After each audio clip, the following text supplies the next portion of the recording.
Hey, everybody. Welcome to episode 42 of the Reptile Rejects podcast.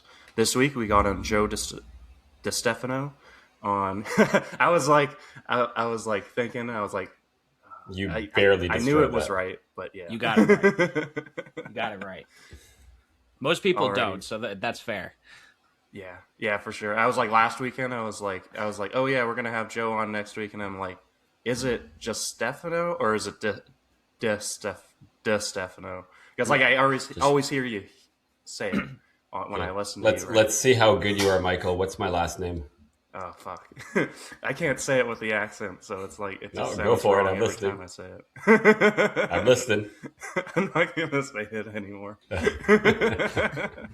You say my name wrong every time. It's funny.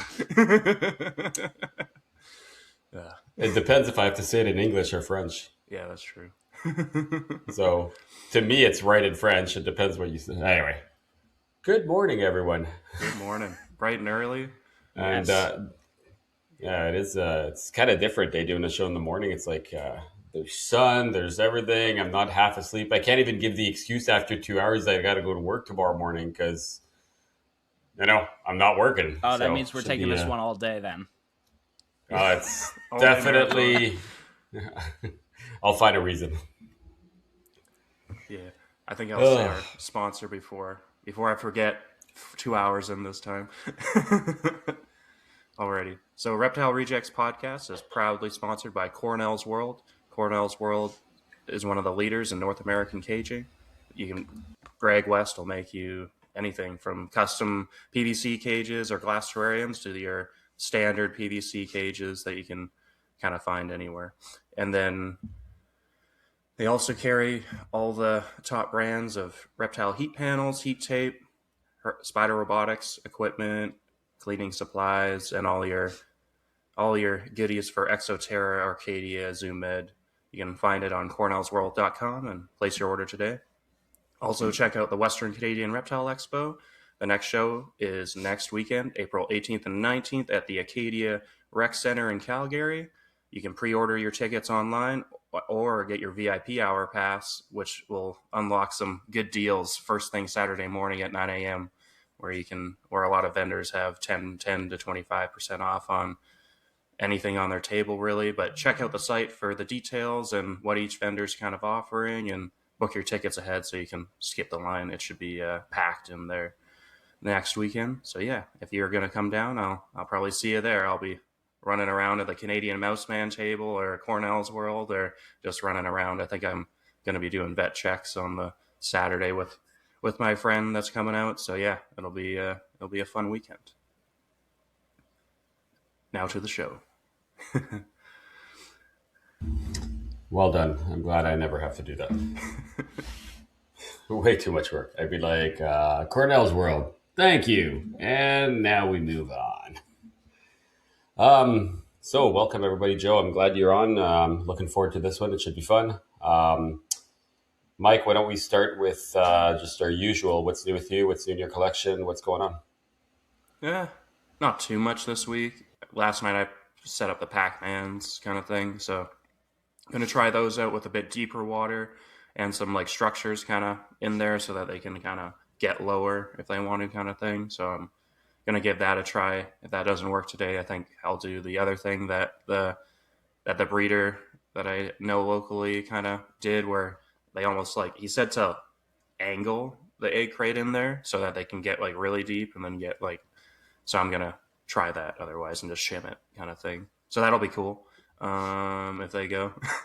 I already set up like a kind of what I'm expecting to use for the tadpoles and a bunch of those massive HDX bins that are almost like, I don't know, 2.5 feet, 3 feet by 16 by however tall. I'm only going to fill it enough for a sponge filter kind of thing, but I'm not sure what 500 or 1,000 Pac-Mans is going to look like, so this will be interesting. And all I know is I'm going to have to order a U-line box or two of just deli cups. But yeah, no, that'll be cool if those go. And then the newts are going good. They're already getting pigment in for the yellow spotted newts.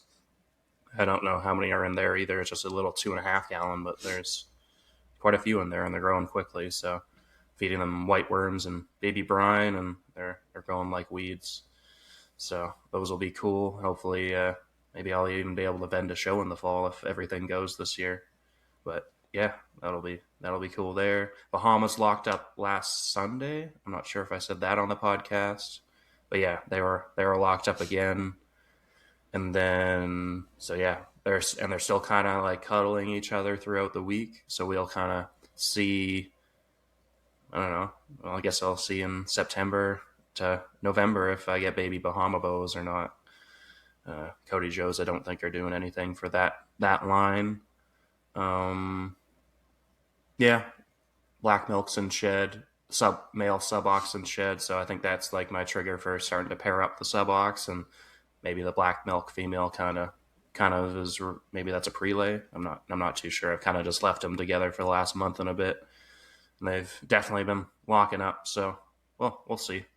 But then I thought they went a little later, so I was just putting them together just to make sure I hit on it, kind of thing. But we'll see. It'll be my first time breeding black milks, and well, they're awesome. So not too bad if I have to keep all the babies or not, kind of thing. Nothing's better than a milk snake that you can keep kind of ambient and that gets 5 to 6 feet long. So and doesn't want to bite you or musk on you as an adult. So that's always a bonus. And Kentucky's are, well, they were definitely locked up the other week. So she's probably gonna, when she goes into shed, it'll be a prelay. So that'll be fun for more Kentucky pines for Canada, and hopefully I'll be able to share some with the U.S. again, like I did a few weeks ago. So yeah, alrighty, Dom, what's new with you? Nice. Sounds so weird to be able to say you're going to share snakes with the U.S. Like, it's just weird to me. It's like, oh, you can't share anything, man. Nothing can cross the border. And then I'm like, oh wait, it's not CITES. You can do it. It's just such a different world. What's new with me? Let's see. Again, I've been working on the snake room a lot, trying to fix everything slowly. I am having, I don't know why, ever since the move, I'm having thermostat issues all the time now. Like yesterday, I walked into my room and it was 88 ambient. And I'm like, what the heck? And the thermostat was at 77.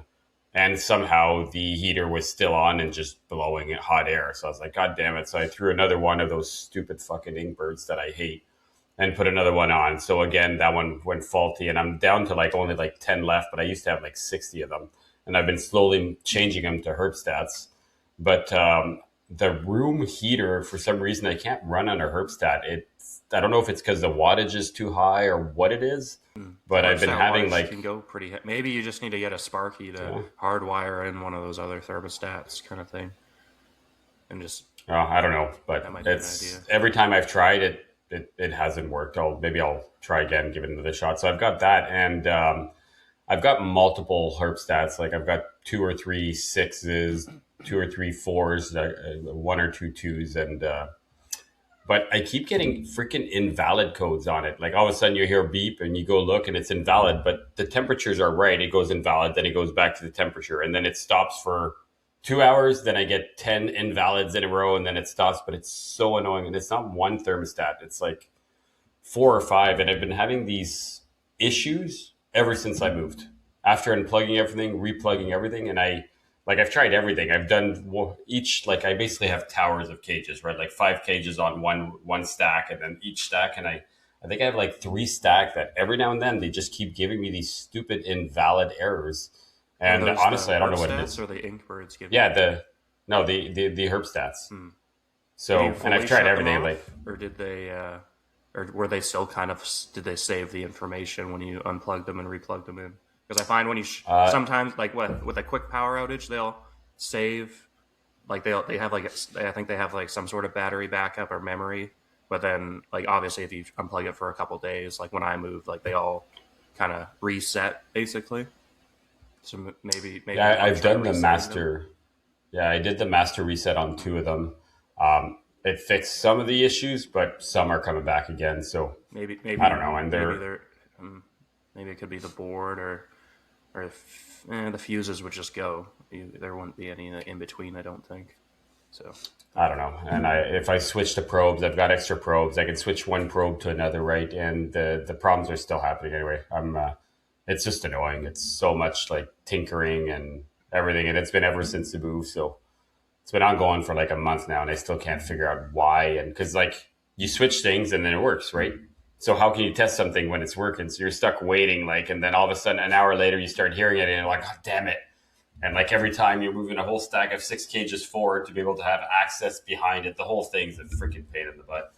Anyway, I'm still tinkering with that. I got a second clutch, which was not a great clutch.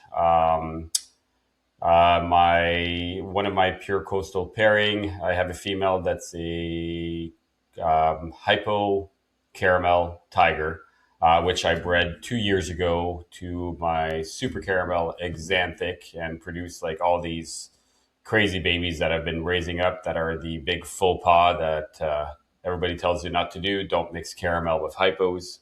So I've got those that are grown up, and now this female this year I bred to a super hypo tiger, and the goal was to produce more super hypos because I've never produced any, and she laid 15 eggs.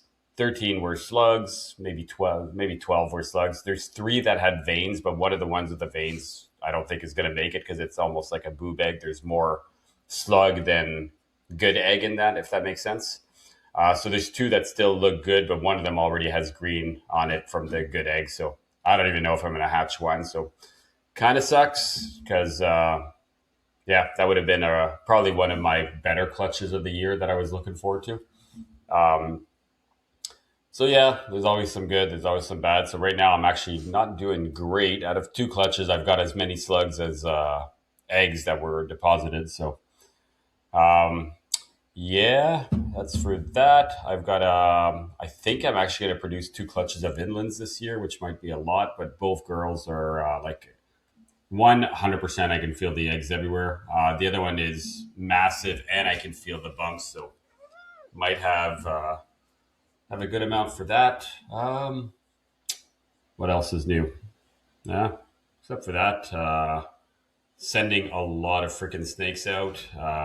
This weekend, actually, I think I've got 5 shipments, including some animals for you, Mike. And so got a lot to figure out. I'm supposed to receive a pair of ring pythons from this unknown person. Looking forward to that.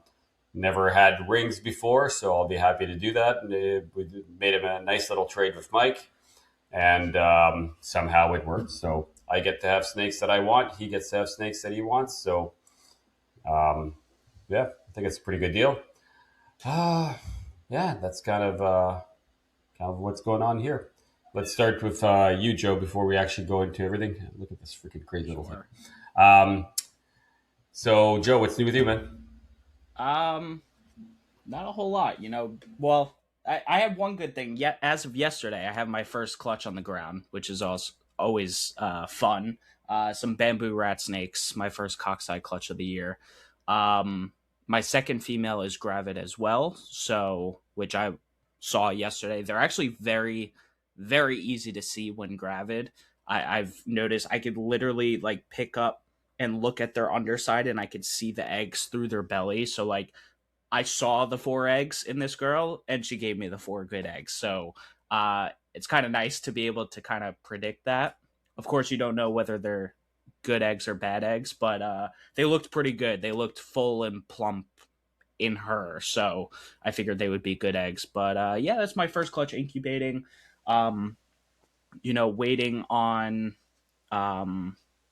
some action on the Texas rat side. I've always in the past, now last year I didn't have any, but always in the past, I've gotten like summer babies pretty often, so I haven't noticed any action with them. I've seen some breeding behavior, have not seen any locks.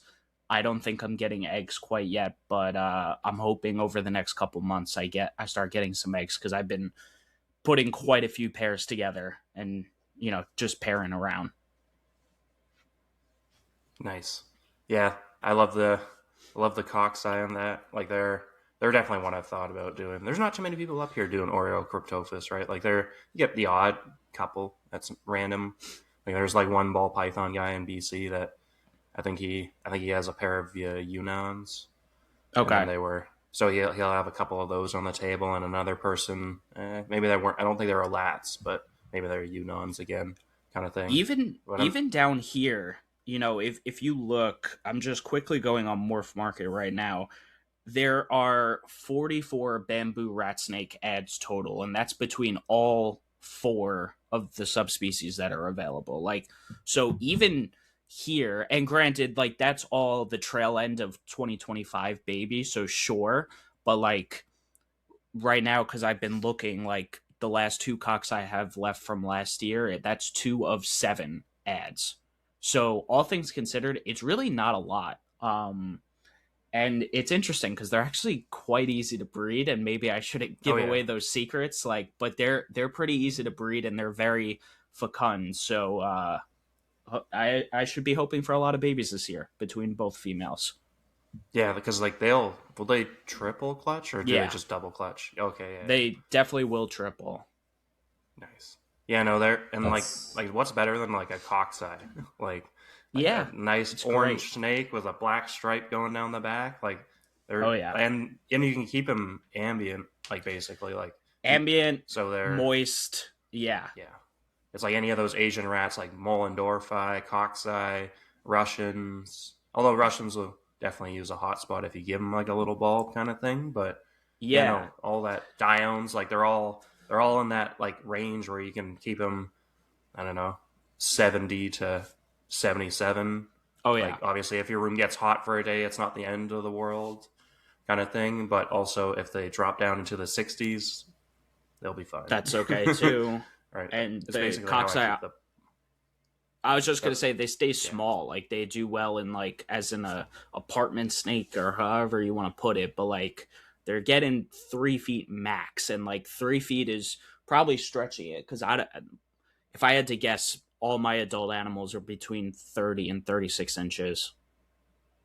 Oh yeah, no, they're like perfect because like you could give them like they're actually, I guess they are one you could probably try to go bioactive, even though I still wouldn't call it that kind of thing.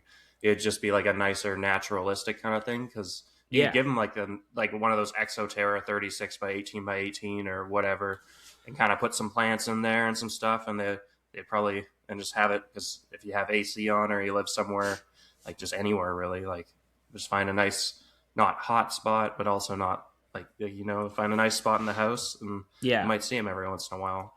But, I was going to say that's the only thing is like seeing them if you put them in a display enclosure. I am of the belief that genuinely, like, no one can convince me that a cockseye would do better in a display cage than in a rack system where they can stay hidden. Like if you put I keep cork flats in there and they stay under that thing 90% of the time. Oh yeah. And they're in a relatively small, like not relatively small, but they're in a smaller tub setup, but like they don't do a whole lot. They don't want to do a whole lot. They are just chilling. They're savages with food. I will tell you that. When there's food, they go after it. But yeah. I wasn't gonna say you're probably not gonna see it a lot, but I don't know. Some snakes do get kind of used to you, kind of thing. But like it like that's where as a keeper, like if you're just keeping one pet, you'd probably be able to like notice more. But, but like I obviously like they do fantastic kind of thing. Just set up kind of like how you do it kind of thing. So yeah, no, they're great. Like all the Oreo Cryptophis. I'm not sure if I want to group because are all Oreo Cryptophis? Is that all? They're all porphs. They're all subspecies of Porphyraceae. Yeah. So it's kind of funny. They should just shorten it and just make them one. You could just say porphs as the general term. That's my abbreviation. Oh yeah, for sure. Yeah, I remember listening to that Matt Most show they did on NPR back in with Stan. Oh, I love that. Re-listening to that show. That's like another one of those like gems where like you just every once a year to a couple times a year you'll re-listen to that one because they're talking about the calico snakes and the Mollendorfi and Loxocemus, and then I think they go into porphs a bit on there and all that, and there's a lot of porph episodes if you kind of know where to look when you look up Matt Most or Rob Stone. Right there's definitely some good episodes out there across the podcasts from THP to NPR to Colubrid corruption and all that. Yeah. So yeah, there's and Colubrid. Sorry, Zach. Yeah. No, these are awesome. Yeah, Dom, you should get these. They'll just sit in your basement. It's fine. Well, I'd love to know what you're talking about first. So I'm going to just say it here for all the people that don't keep Colubrid, right? We're not listening to a Latin show. I'd love to hear some normal words, like when you guys say Thai. Dorfi. I keep the coxai, which are the Thai bamboo rat snakes. They are a subspecies. Add the I got the bamboo, but then you're like, oh, it's like the this and this and this and this. I'm like, guys, man, like I for a non-Colubrid guy, you can't do that. Like, and I'm not saying this for me. I'm saying for all the listeners that don't keep Colubrid. I do it on my show too, and I've had some friends of mine be like, Joe, you gotta throw the common names on there, and I'm like, I'm sorry. Sometimes when you're talking with people who know what they are, it's easy to. Joe, I'm not giving you shit, man. I'm actually trying to give Mike shit. Listen, I think I've listened to too many Rob Stone and Matt Most and Zach and that where they just were like, because I automatically like going into Latin names, like even for Aurelia, I'll go into Latin names kind of thing, except for coastals. For some reason, they automatically go into. When you talk about Morelia or shit, I know it doesn't even bother me because I don't even notice it. Which is this is your world, so you guys don't notice it, and I get it, and I can guarantee that probably 75% of the people that are going to listen to this show will be like, Dom, shut the fuck up. Like, it's your problem for not knowing. We're loving this, right?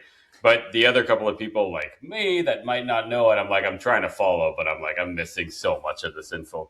So, just as a public announcement, say a couple of common names in the middle every now and then. These would be the moles, the 100-flower rat snakes from... Mollendorfi or 100-flower rats, yep. Okay. Oh, my, Jay, her pair is locking up right now too, so we might get some Canadian moles this year. They're looking good. It'd be cool. I had that pair for a year, and then I was like, do I need these? And then I sold them back to her. The 100 flower, what is it? 100 flower rat snakes? Is that it? Yep. What I'm always going to remember is when, who was it there? Riley and Owen they did that one. They did. What was the name of their show? Colubrid Corner? Is that it? Or I think it something was. like that. Anyway, they tried to do a podcast just in Colubrids for a little while, and they were very technical. They tried to make it like very technical show. Anyway, they did a show on the 100-flower rat snake, and I remember listening to it, and I'd be like, "Oh, that's kind of cool. That's kind of cool." Anyway, that podcast didn't last long for them, but that's how I remember that one. Yeah. Oh yeah. No, I remember that now. Yeah, I think that was when Eric went through that phase of like because they tried to do like they did like the one Walma show, right? Where that was that was all. Sorry, Eric, if we're embarrassing you. Although I love the shows, like they were great. I wish you need to do more of them because like he did like the Walma one, right? Like if they did one on like Ruffies, actually no, they did because they got on Mark O'Shea to talk about that. I think that was a cool show to re-listen to it because I think they re-released it even. That O'Shea kind of one where he's like talking about like when they found the Ruffies and all that. That was that was out a month ago or 2 months ago. Yeah, time flies. It's because of that story. They're in my basement. Oh yeah. Hopefully they're breeding soon too. They're together. I mean, for all you know, I've got 3 girls in there. Honestly, I'm starting to debate on what they are, and I've probed them many times, and I'm pretty good at probing. But I'm hearing from people that sexing them is not as obvious as it is, and a lot of males end up being females, which is often the reverse of what you think, right? So the same way that my initial pair ended up being 2 females, which again, I was not that disappointed. And now the other, I got an extra male, and I'm pretty sure it is a male. But again, there's part of me that debates whether, for all you know, I've got 3 females, and that would really explain why my breeding's not going really well, right? Yeah, or they just need another month. It'll be fine. Maybe they definitely don't need another year, man. They're huge. So there's no question they're ready. If anything, I'm worried now because I keep packing on the female, thinking, well, grow the follicles and get her going, right? Like, so I'm like, well, maybe I could give her a couple of extra meals. But now I'm worried that I'm going to get fat snakes out of the end of the breeding season because now they're not going. So, which anyway, I find it so frustrating. All right, back to colubrids because I'm pretty sure that's what Mike wants to talk about the whole show. So, Joe, before we go specifically in certain things, Yeah. what do you keep, man? Like, tell me a bit about your collection. Like, just general. Like, do you have 10 snakes? Do you have 300? Do you only keep colubrids? Do you have monitors? Do you have a crocodile pen in your backyard? Like, go a little bit into just so I kind of get an idea of what I've listened to your show a couple of times. Yeah. Well, I'm saying a couple of times, actually quite often. Even though I don't keep colubrids, Yeah. you'll be surprised. I actually listen to a lot of colubrid shows. No, it's Just fine. 'cause I don't find it talk about interesting. myself a whole So- lot on the show, or at least I No, try to that's keep it why I limited. was- Yeah. So, right now I have probably about 60-ish snakes. I'm sort of in a little bit of a transition period because a few years ago when I started getting like more and really building my collection, I dove into the ball python stuff a lot. So there was a time where my collection was probably like 50-50 ball pythons and colubrids, maybe even leaning slightly towards the ball pythons. Um, about, I don't know, a year and a half ago, I trimmed that down to just one specific project. And as of a few months ago, I've decided I'm going to part fully with the ball python. So the collection's been reducing a bit just because of that, because I've started selling off the ball pythons I have. I want to go full colubrid in my collection. For a lot of reasons, it makes sense for me to do that. I moved to New York about a year ago from Florida. I'm originally from New York. My family moved to Florida. I came back to New York by myself. And then just with the way everything is, the weather, it gets obviously very dry here in the winter. That's a factor.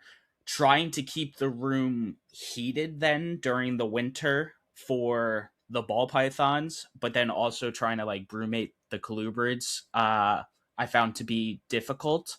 Um, Feeding stuff, I don't have a good source of live rodents over here. I did at a time, but the guy became inconsistent. And the ball pythons I was primarily feeding live because it was just easier. Back in Florida, I had a really good source. A couple buddies of mine would like kind of pool together so we could get our stuff in bulk, and we had a really good system going, and it was easy. And coming up here made it not so easy. And a lot of those factors and just like the market and stuff kind of contributed to me wanting to get out of the ball pythons. And over the last couple of years, especially with me doing the show, I think my passion for the colubrids has just skyrocketed even more. And like the species I want to try and keep and stuff. So that's kind of where I'm at. So I'm in this, this little bit of a transition period. I'm down to like 9 ball pythons, and the rest are colubrids. Primarily on the colubrid side, Texas rat snakes are my original true love in the reptiles. It was my first snake, so I keep a lot of Texas rats, and I'm trying to breed those. Obviously, as we mentioned, the bamboo rat snakes, the porfs, I keep 2 subspecies, the coxeye, which are the Thai bamboo rats, and the volantai, which are the Chinese bamboos. I have not bred the Chinese yet. My pair will surely be ready next year, so I'll try my hand at those. Let's see, I have a couple other odds and ends. I have a couple neotropical bird eaters, the Phrynonax. Those are cool. I got those from John Lohman. I have a pair of cow kings, a pair of corn snakes, just like, fun, nostalgic, reminds me of when I first started. Let's see. Oh, I have some rhino rat snakes. How could I forget about those? I have a 1.2 group of those. I'm trying to breed those this year. I'm not really sure if it's working out. And as of recent, I have a pair of Japanese forest rat snakes, which I'm really excited about. Oh yeah, Very yeah. nice. That's a nice collection kind of thing. Like I've always wanted those neotropical bird snakes too. Like they're one of those like neat ones because like right because they mostly just eat eggs and chicks, right, is the main diet, and then you can They'll supplement with rodents. Yeah, they'll eat rodents for sure. Mine do, no problem. Um, but yeah, How I big are think I've been yours? Are like they they're like big still on enough the to no, like? they're still on the smaller side. I don't know if I've been like not feeding them enough. I've definitely been like slow growing them, but they're doing well over here. They always eat, you know. They're cool snakes. Part of the I've been waiting till they get big enough so I could transition them into a different rack system. I have been keeping them in racks, but eventually I would like to get caging for them. Hopefully when I'm in my own like house and I could fit more caging in a room. Um that just hasn't happened yet. But yeah. Yeah, for sure. Yeah, they're neat because I think like the coolest part I like is how they'll change their color even as adults, right? Like they go Oh through yeah. that color change, and then they're sexually dimorphic by their is it the raised scales on the spine for males or Yeah, something they like that? have like I don't know how to describe it, but the males have basically like a racing stripe worth of I don't know, protruding sharp edges. I forget the scientific Yeah, however Would that you say works. keeled Yeah, scales or? yeah, it's not something like even that. keeled Yeah. scales. It's almost like ridges that are down their back. Yeah, yeah. I remember I've always loved And those Jason Hood shows on them, right? And the puffing Yeah, snakes, like the puffing snakes too. Like those yeah. sulfurous it, or man, they're cool. But man, they're so big. that ridge, is it is the ridge inside the scale, or is the ridge a bony structure underneath the animals that the scales go over? Do you know what I mean? That I'm Like not. let's take a Yeah, I'm not 100% sure. I think okay.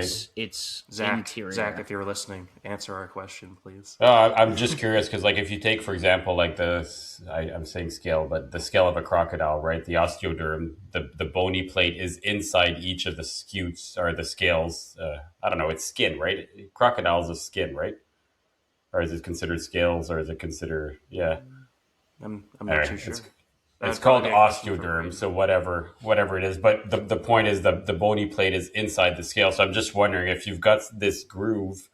Is it a scale going over a structure, or is the structure inside the scale that causes the? But I don't know. totally, that's the kind of shit I'm I'm interested gonna in take a sometimes. guess and say it's inside the scale, but maybe I'll shoot Zach a message and maybe he would know, or maybe uh, Jason. so Jason might know. so two things going back there, Joe, that just caught my attention. Number one, where are you in New York? Are you New York closer to Canada? Like, are you No. pretty far north? Or are you New York pretty far south? Like, Long near Island. what state are you? Long Island. So Okay, near the that's city. yeah, but even then, you're actually so you're still pretty far. You're still pretty far up north. You get some decent winters then, right? Oh yeah, yeah. We Yeah. have Okay. we So have full you, seasons. Like New York, no matter yeah. where you are, you have full seasons. Uh but yeah, I'm nowhere near I'll call it the upstate region, but yeah, I grew up in New York City or Queens, I should say, one of the boroughs. Um and where I am in Long Island is technically a county over. I'm like 40 to 50 minutes east of where I grew up. So, So then the next part is I was just curious to try to figure out. So you're probably about like 5 hour drive from my place. So you're a little bit further south, but really by not much. Your winter's probably lighter than me because you're closer to the ocean. right. But it's probably like pretty. You probably have really good seasonal change, which probably makes it really interesting for breeding. Um, Yeah. So my next thing is like I'll go quickly for myself. I started with two ball pythons. I never got more, and you know what? I thought they were great starter snakes. I loved them back then. Never even tried to pair them, and eventually I slowly moved away from ball python. And for me, I ended up liking arboreal pythons, or semi-arboreal, anything that climbs, that moves, and that was my thing. That was my main reason. Well, why I won't keep a blood python, why I won't keep a ball python, why I won't keep like big slugs or things that are on the ground. I think my only really terrestrial animals that I have would be more like, I don't know, maybe the pygmies, or I'd argue the woma or things like that. But mainly I prefer that. So in your case, you were down the ball python route. You moved away from the ball python to the colubrid. So what is it that drew you to go from one to the other? And I'm not trying to shit on the ball python. No, They all have their place. And don't get me wrong, I love to shit on ball python. It's fun. But I'm not in this case right now. I'm just curious to see how, maybe I say too much sometimes, but I'm just looking to see what made you go from this is my hobby and slowly transition in colubrids. So I'm just curious, and I get, because they're so different, right? You went into long, slender, pooping 3 times a day type of snakes. So let me just say, it was never was it one or the, well, actually, so, okay, going back to the original, colubrids were always my thing. I really liked colubrids, especially I worked at a pet shop in Queens where I grew up. Pythons are illegal in New York City, all pythons. That's why there's reptile shows are at like White Plains and Long Island here, because you can't have pythons in New York City. So I grew up in the reptile hobby, like not having any experience with pythons. I used to say, ball pythons are stupid, whatever. Like I used to watch a ton of Brian Barczyk, but like they just never interested me. So it was always colubrids that I was into. It was when I went to Florida, and being down there, which is like a mecca for ball pythons, and getting to see some of like the colors and stuff, and all the mutations and whatnot that they come in. That's when I got into it. And again, it became a accumulation of multiple factors of what I just really wanted to work with, what I was passionate about. But rat snakes have always been my jam. They've always caught my eye. So that's really just what my projects have become at this point. It's like I really like working with the rat snake species, and I'm sure I'll have some more odds and ends as I do already. But like, yeah, it's rat snakes that are really my thing. Nice. Yeah, no, it's. I always find we kind of not fall into it, but we find over time. Like I've had sand boas since I was 10 or like 10, I think. So now I'm 24. So I've had them for like 14 years, like one pair basically. And then, but I didn't really get into it until like 2018. Because like when I was 10 and 11, I was in the snake bites, like you waking up early before school, trying to catch the snake bites episode every morning kind of thing at 6 a.m. when it comes out. Like those were the days growing up. Right. And then I kind of faded out with baseball and going to school, right? And then at the end of high school, ramped back up, found NPR, and that's kind of where that escalated, even though it's kind of funny how I'm only going to get my first Morelia here in the next week, which is kind of hilarious that it's taken that long. But yeah, like I find like we always kind of find our groove once we really get in the hobby. But it still changes. Like my collection I'm still figuring stuff out. Like I think I got a lot of what I really like, but I'm sure it's gonna change still. Like and then yours, like you'll probably find some neat stuff too, right? Like I'm sure there's other stuff that you're thinking about that like I've kind of wanted this. I think I'll hold off for now, but then one day the opportunity might present itself where it's like, okay, fine, I'll do it.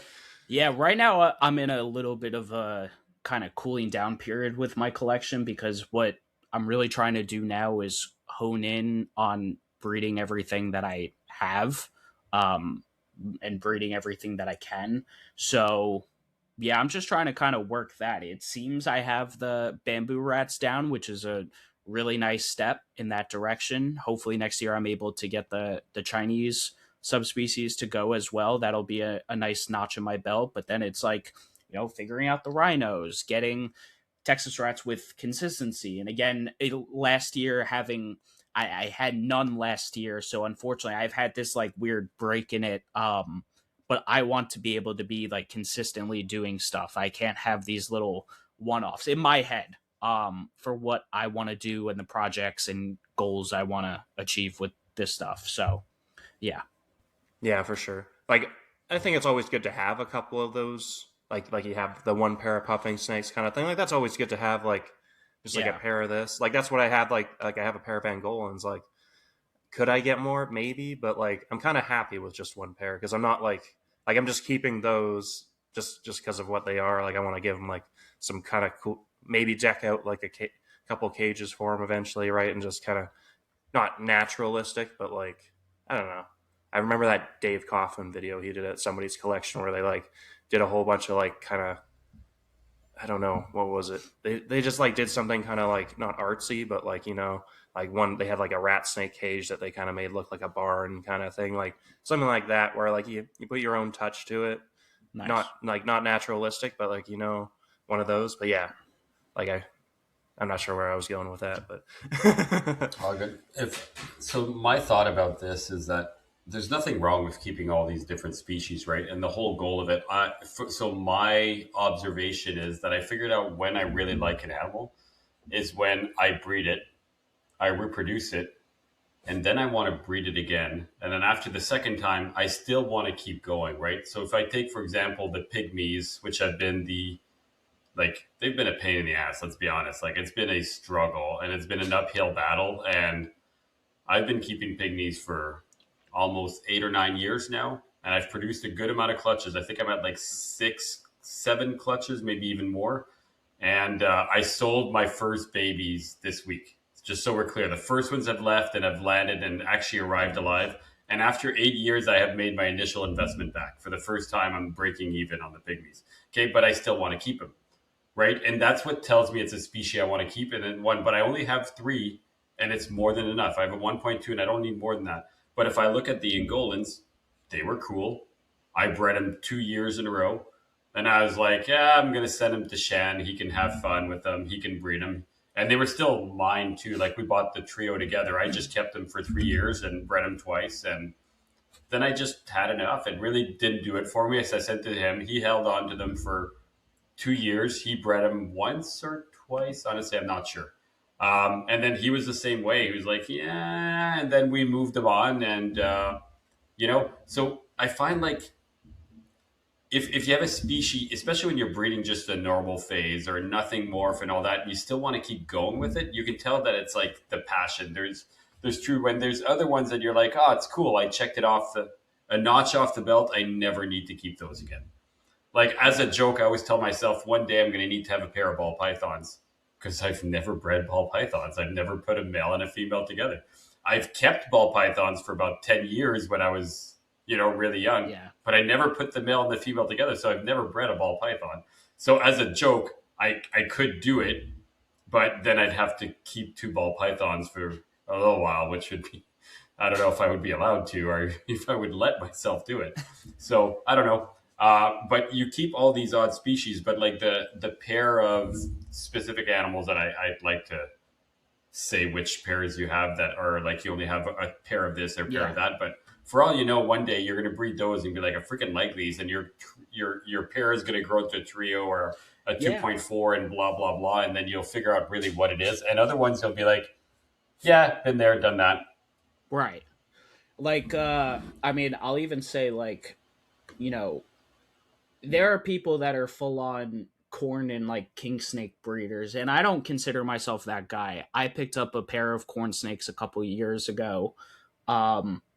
And a pair of cow kings a couple years ago because those remind me of my roots. When I worked at a pet store job, I've told the story a million times, but like I was a part of the breeding process of those species within the pet shop. I put the pairs together. I put the eggs in the incubator. I hatched the eggs. I established the babies. So like, even though they weren't my animals, I consider that like I did breed them to an effect, and like that's nostalgic for me. And they fit within my collection as is because I keep North American snakes. So I was like, why not? This is fun. And like at the very worst, I have extra animals for the table or for Morph Market or what have you. Maybe it could be someone's first pet. Whatever it is, like there's nothing wrong with that.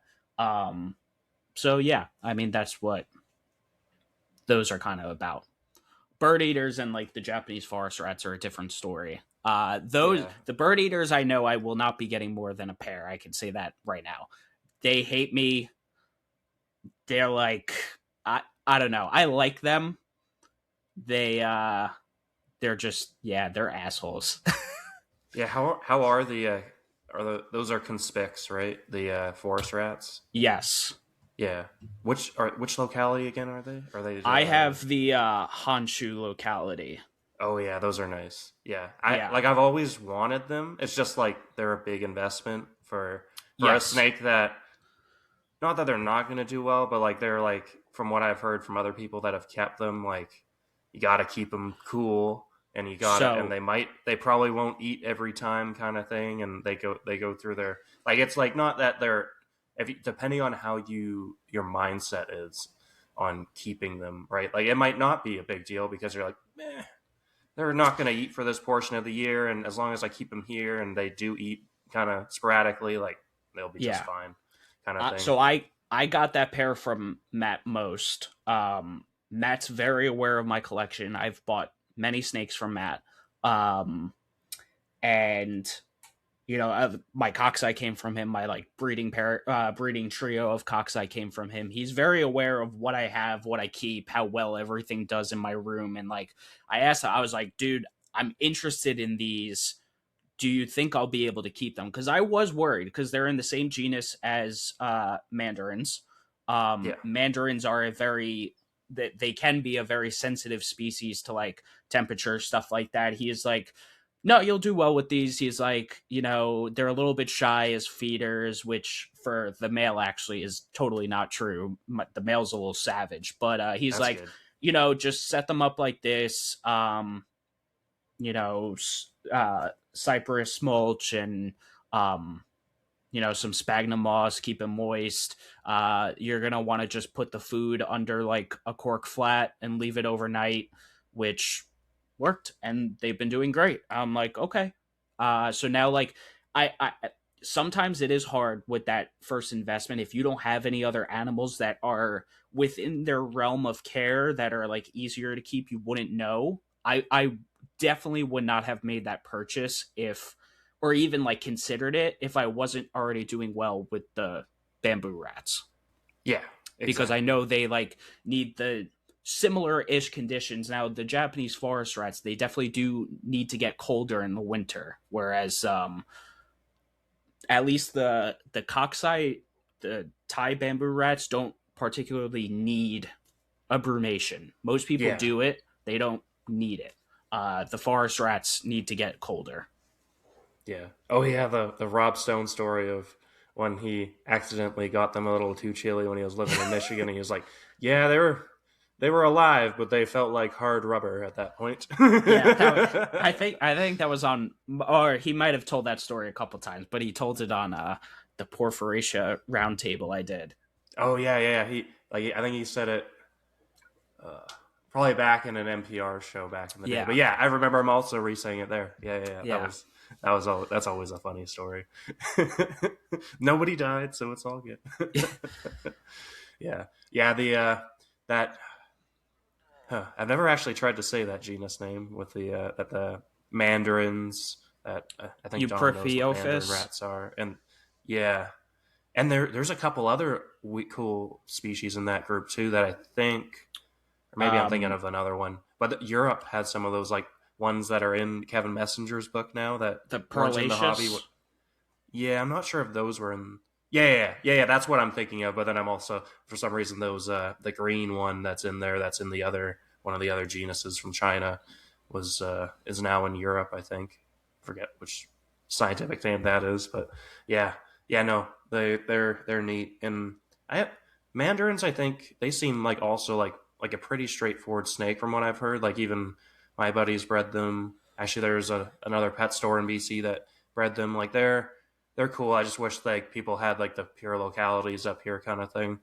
Yeah. Like with what like Matt's Exantic stuff, like that stuff looks so cool. Oh, yeah. Like it'd be cool It's to get a electric. couple pairs of those one day because depending on the locality, they're either like a 3.5, 4 foot snake, or they could get like 5, Or 6 feet. 6. I think. Yeah. Like they can get a good size depending on the whether you're getting Vietnam or Chinese locality animals. But either way, they're phenomenal looking snakes, kind of thing. They just don't keep too hot, and they'll do just Yeah. fine. I think one day I'll probably dive into mandarins, and when I do, it'll probably be axanthic animals because I just think they're amazing. Yeah, They're so cool and you're already looking. you're already doing Yeah. well with the other Asian species. So even if you wanted moles or Mollendorfi eventually, like I think those will probably do well for you too because they're the same thing. Like when I had them for the year, I kept them set like they were in the room ambient anywhere from 73 to probably 80 during the day on like hot days, and then even when they were fed the whole time, and the room sometimes dropped down to the mid 60s at night in the winter, and they were doing just fine, and they're still eating and everything. The moles just have a size factor to me, and right now, just Yeah, within they take forever to grow. It's all right. they take like 6-7 years to get full grown. with my non-permanent living space because I am renting. I just don't want to get anything that I can't handle at the moment until I'm in my own house where like I can designate space for stuff. I don't want to put myself down those roads and then like have to sell stuff later or like be desperate for caging and bigger racks and stuff like that. So I know just like I'm in this weird time of life, so I just have to be careful with what I get. Yeah, for sure. Yeah, no, that's a smart way to look at it. Yeah. Kind of thing. Like, because even though they are an animal, you could kind of push off for a bit, in terms of like, well, I could get them now and I'll probably be ready, but that's the smarter way to do it is wait till you're actually ready. Yeah. And then it's not too bad. Yeah, but you also need to be careful because you could be like Mike, right? At the point where when you move out for your parents' place, then you get your own house, and all of a sudden it's like Noah's Ark. I'm going to make 1,000 Pac-Man frogs. I'm going to get newts. I'm going to get this. I'm going to get turtles. I'm going to get that. Well, I'm going to Hey, I had the newts already, so I'm just added to I'm that just project. saying that I've been in Michael, my own right? place. I've been in my own place for a year, and I have not gone crazy yet. In fact, I've reduced my collection, which is But a you're fantastic renting, sign. right? Yeah. You're renting, so it's still not the same. He bought his own house, Okay. and all of a sudden he's got too much room. He's got no wife telling him what to do and holding him back and putting restrictions. He's got unused space. He's like the baby Owen, like Owen just going like growing like crazy Hey, with no stopping. My collection is not huge. Like I got 30 snakes, maybe. Okay, how about this, Mike? and How then many new animals Then I'll have some new animals in the past 6 months? Not too many. Last 6 months. So the fact that you have to count. Well, I'm just actually trying to think because it's like, well, I got the rings, but then you're gonna get those, and then the Angolans, and I added a Sandboa pair because I've had my pair for 14 years. So I was like, I should get a pair of Anery stripe and albino het Anery just to, I don't know, change it up a bit. I've always wanted them. I was just like, never actually went and traded for them or not. So I did those, and the newts were, well, I already had a pair, and I was like, And then the opportunity came up to get 2.2 more, so I did that because they're super easy to keep. Like I'm having lots of fun with the newts because just keep them ambient in my basement in the mid or low 60s, and they're doing. Didn't you get tortoises too? The what? Did you get tortoises too? Oh yeah, those are coming in May. Okay, and you got Pac-Man frogs too? Yeah. But you see, we're around over 20 animals right now so far. And then And I think there's more. Then I'll get 5 blue tongue skinks that are full grown in the next sometime in the next 6 months once trio's done having babies for the year. And you're getting another 6 pythons from me? Yeah. And then I think that's it for a long time. So Joe, I'm just letting you do. I'm just trying to show you this as a little warning. Sometimes when the floodgates open and there's no one restricting you, So Michael, in the past 6 months, have added over 30, or he's going to be adding over 30 animals in his collection. So, yeah. If it's a financially responsible decision, I have no qualms about it. Yeah. Oh, It's kind of well. Hey, at least the rings I'm like trading for the stuff that it's like. Well, I'm trading for it. I'm not actually spending the money, so it's all fine. I'm not questioning about money. I love trades. I love moving things around. I love the trades are the best thing that we have in this market, right? It's a way of getting stuff that you think are too expensive or you can't afford for stuff you're willing to part with. I think I don't know. I love trades. I think it's the best thing that we have. So that's the whole point of breeding things that are desirable, is to be able to give something desirable to get something that you even want more, right? Trades are funny. On all my Morph Market ads, I put the will consider trades box on. I have so many people that come out of the woodwork that are like, "Hey, would you trade for this?" And I'm like, "Hey, I don't know who you are." No. Like that button is there specifically for if someone semi-reputable that like I know, I have an inkling of who you are, if they come along and ask to trade for something that I may have an interest in. I've never had the best offer I've ever gotten on a trade was from Jordan Russell from California Breeders Union. He wanted to trade. I had a ball python. He works with ball pythons and colubrids. He wanted to send me the Sumatran cave dwellers, the Grabowski eye. But me personally, I wasn't interested in that species. It was like, again, that's the best trade offer I've ever received. But yeah, I don't know. You guys might be a little more tight knit in Canada, but we have too many like. Well, no, it would probably be the same. Just wanna.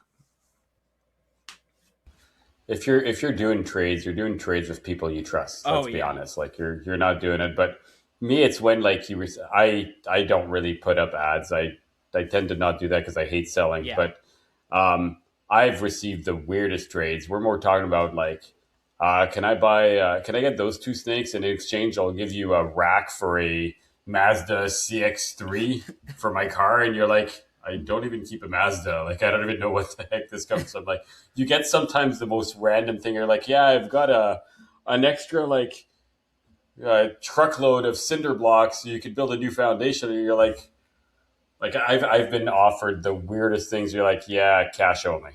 So it's really like, I'm trying to think of all the people I've ever done trades with. It's always been friends or people I've known for 5+ years. Yeah. Like, like generally people that you trust or you get to know, or that aren't going to fuck you over, right?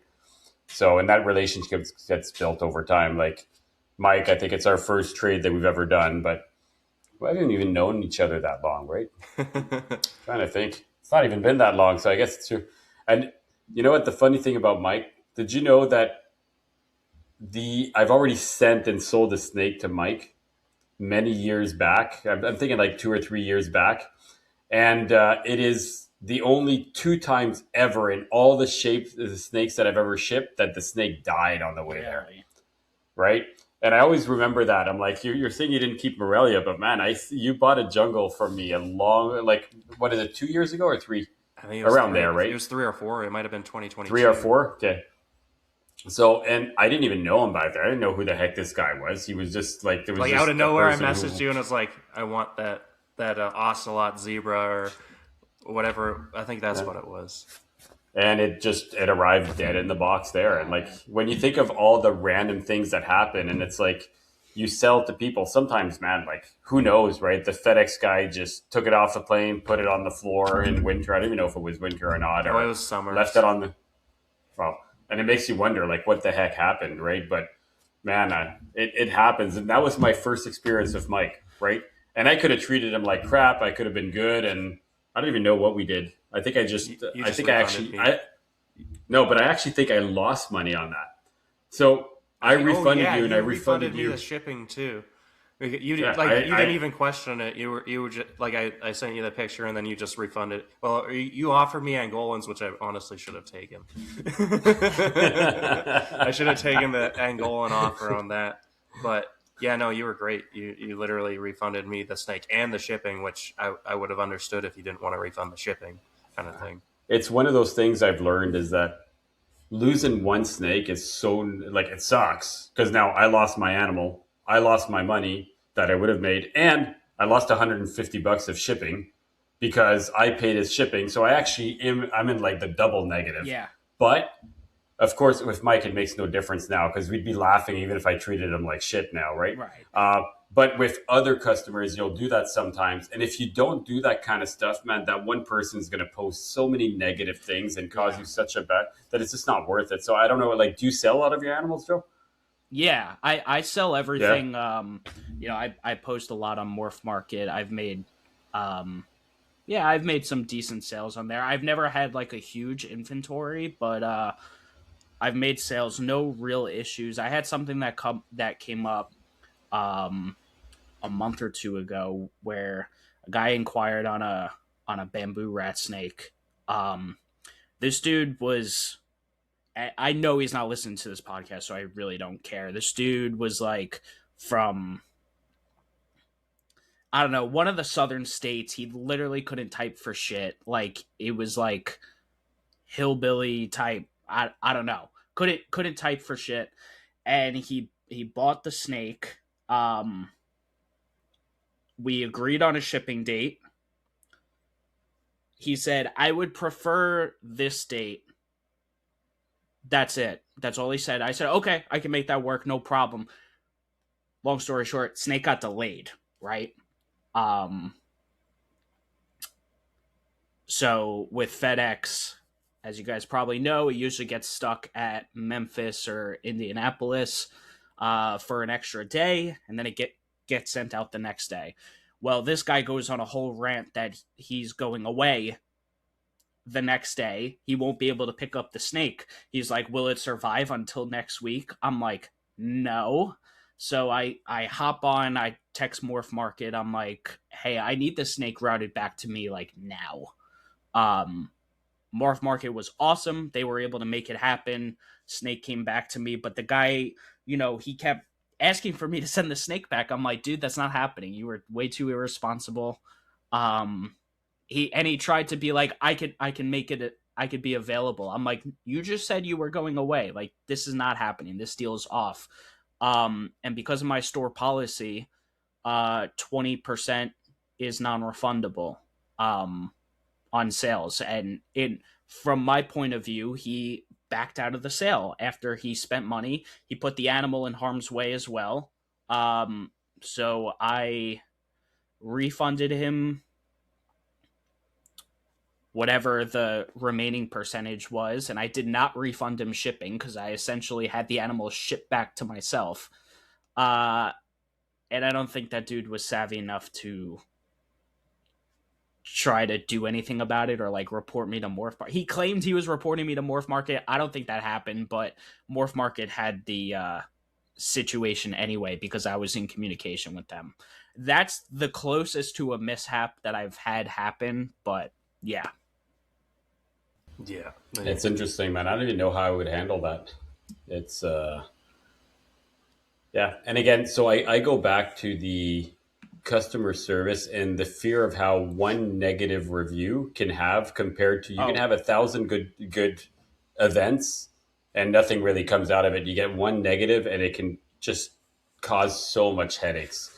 So going back to that now, I don't know how much that snake was worth, 300, 400. It probably was around there, right? $300. So now the question is that $60, which is your 20%, worth it? Because you know what I mean? So like the deposit of $60, and I get it, it's on principle, but all I'm thinking about is like, is $60 worth it? Because now if he complains and all that, you're just like, hey, you weren't there. I gave you your money back. We're done. I'm not dealing with you. But by keeping the 20%, you're keeping him angry. And I get it. And I have the same thing. I have a 25% non-refundable deposit, right? I write it every time I sell. I send a big spiel of why and what I'm doing, right? But often. Will I actually stick to it? Again, I might be just a bad salesman. Like I'm not in this for selling, but I'd rather just like it happened, whatever, even if it and the situation you're describing is 100% his fault. But for me, it's like it's just easier to just give him his $60 back and just say like, just get out. I'm not dealing with you. You're dead to me. I'm not selling to you anymore. Go buy from someone else. Well, I'd play it by ear in this situation. Like I had to go back to FedEx to pick up my own animal. It's like there was a bit of a principle of it on my part, and also like he arguably put my animal in danger, in harm's way, as I would put it. Had the situation been different, if it was someone reputable, it was just a matter of like the context of the situation where the guy was just being fully irresponsible and he was blaming me for FedEx delaying the package. And I'm like, dude, this is not my fault. You can't blame me. But you also should have had the responsibility to tell me, hey, I won't be in town the next day. Because if he told me that, I would not have shipped. I would have waited until there was a full, wide open week where he could pick up the animal. If all he did was do that, the snake would be in his hands by now. But because of his irresponsibility, it's not. And I have the snake still. So yeah, I mean, if it was someone else and there was a different context to it, I might be a little more lenient about it. But on this one, I went full dick, to be honest. Yeah, no, that's fair. I would have been choked in that situation too. Like, I think I'm sending the stuff to Dom on a Thursday, but I also know he's close to a FedEx depot and stuff, and he could probably go in on Saturday if it got delayed a day, kind of thing. You sure you're doing it Thursday? I thought we were arriving on Thursday. Oh, okay. I haven't booked it yet, so that makes me feel a little better doing that. Yeah. So, well, it's funny because I actually have a rule. I really hate shipping on Thursday.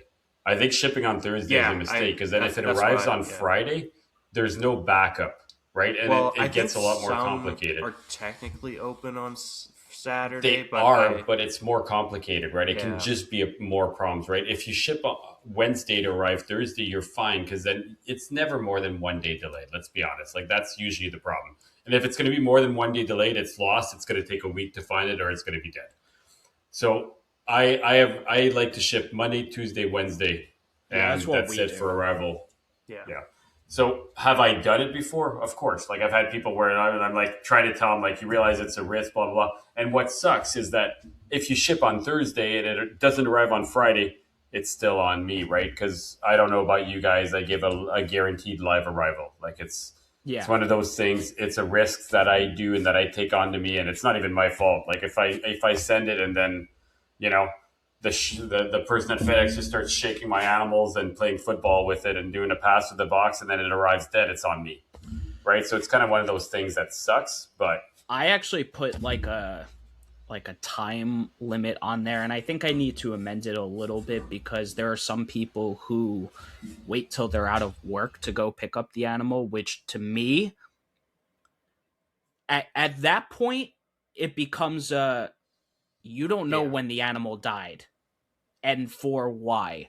It could have died the night before, but it also could have died in the hours that you didn't go pick it up for whatever reason. From my point of view, if you're going to order something, like you should pick it up within a reasonable hour. Whether that's like around noontime on your lunch break, I think like that's like a fair metric for most people, respective of your time zone.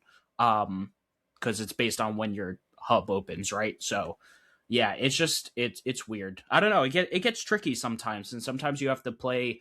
I always recommend people like put guidelines in their terms of service on like their morph market and stuff, and from there you can figure out when to be flexible on certain occasions. But laying stuff out that is clear gives you a good base of reason for making decisions from there. Yeah, exactly. Like I think here, I'm not sure if we even have a hub locally just because of where I'm at, but we also know like buddy Tyrone, like the FedEx guy comes by his shop, which is not too far from my work because everything's kind of together in the industrial area kind of thing. So like I know the FedEx guy is probably going to be there between noon and 1 to deliver or pick up. So it's kind of that like knowing, because I think they have to they're either taking it back to the FedEx depot in town and then it's going straight up to Calgary, or it's just going straight up to Calgary. I think there is probably some sort of hub. I'm just not sure if you can actually go to it. But we know the FedEx. I think he has the FedEx person's number actually, because that's how. Because he ships frozen rodents through them as well. So he has stuff every day basically for them. Gotcha. Kind of thing. So he can coordinate kind of thing depending on what's going on or whatnot, right? So that makes that easy. But no, it's all a part of it. Every day, like I think my worst scenario was actually receiving a snake. I had it was I think like 8, 9, maybe even 10 years ago. I had ordered a snake from Henry Purin. Is that it? Whoever. Yeah. So anyway, they shipped it to my house, and I'm following the tracking number, right, all the time. You're like, says it's delivered. I'm waiting. I can't see it. I look in the front. I can't do it, and I just keep waiting. A half an hour goes by, right? And eventually, you can open the tracking, and then I open the picture, and I'm like looking, and I'm zooming. I'm like, that's not even my house. Yeah. And it's showing a picture of a box outside in winter on the front, and it's minus maybe 15, 20 degrees Celsius. So you're looking at like, I don't know what that is in Fahrenheit. I'm going to go throw a number of... Probably minus something in Fahrenheit, honestly, at that point. Like, it's probably, I don't know, 33 is zero. So no, it's way below zero. Oh yeah, probably. Anyway, whatever. So, and I'm like flipping out. I'm like, hey, it's delivered. And I can't even find the snake. I start going outside and I'm walking the street. And finally I found it 2 houses down on somebody's porch. And it's just like, I can see the green animal, like the snake, turtle, like that sticker with the 4 things on it. And I'm like, I'm going randomly walking up to somebody's porch to go look on it, and my name's on the box. Right. And I'm like, well, I'm a porch pirate now. I'm stealing a box and walking back, and the box was outside in the middle of winter for a good about half an hour, 40 minutes. But the only reason I knew it was delivered was because I was tracking that FedEx number. But shit like that happens all the time, man. It's one of those things. So now, and that animal survived, but if it would have been dead, now who's refunding that? Is that the seller's responsibility? Do you know what I mean? Like, and it sucks. He's like, well, it's been delivered. And you're like, well, it didn't get delivered to my house. I mean, so from my point of view, based on the weather that you're describing, I don't feel that animal should have been shipped in the first place with that. But I don't know what you think. So do you, in your opinion, do you just not ship for 7 or 8 months of the year? Because if you're saying that, then we have... Is that how cold your temperatures are? There's a pretty long period of time. Like, if not, we wouldn't be shipping for very, very long time. But you can find days too where it's at least around. Like, I would say I'd be fine shipping like around freezing, but like not too much below it, kind of thing. Like at night, at like probably no lower than -5, but like like that around the freezing mark, and then going into the pluses during the day.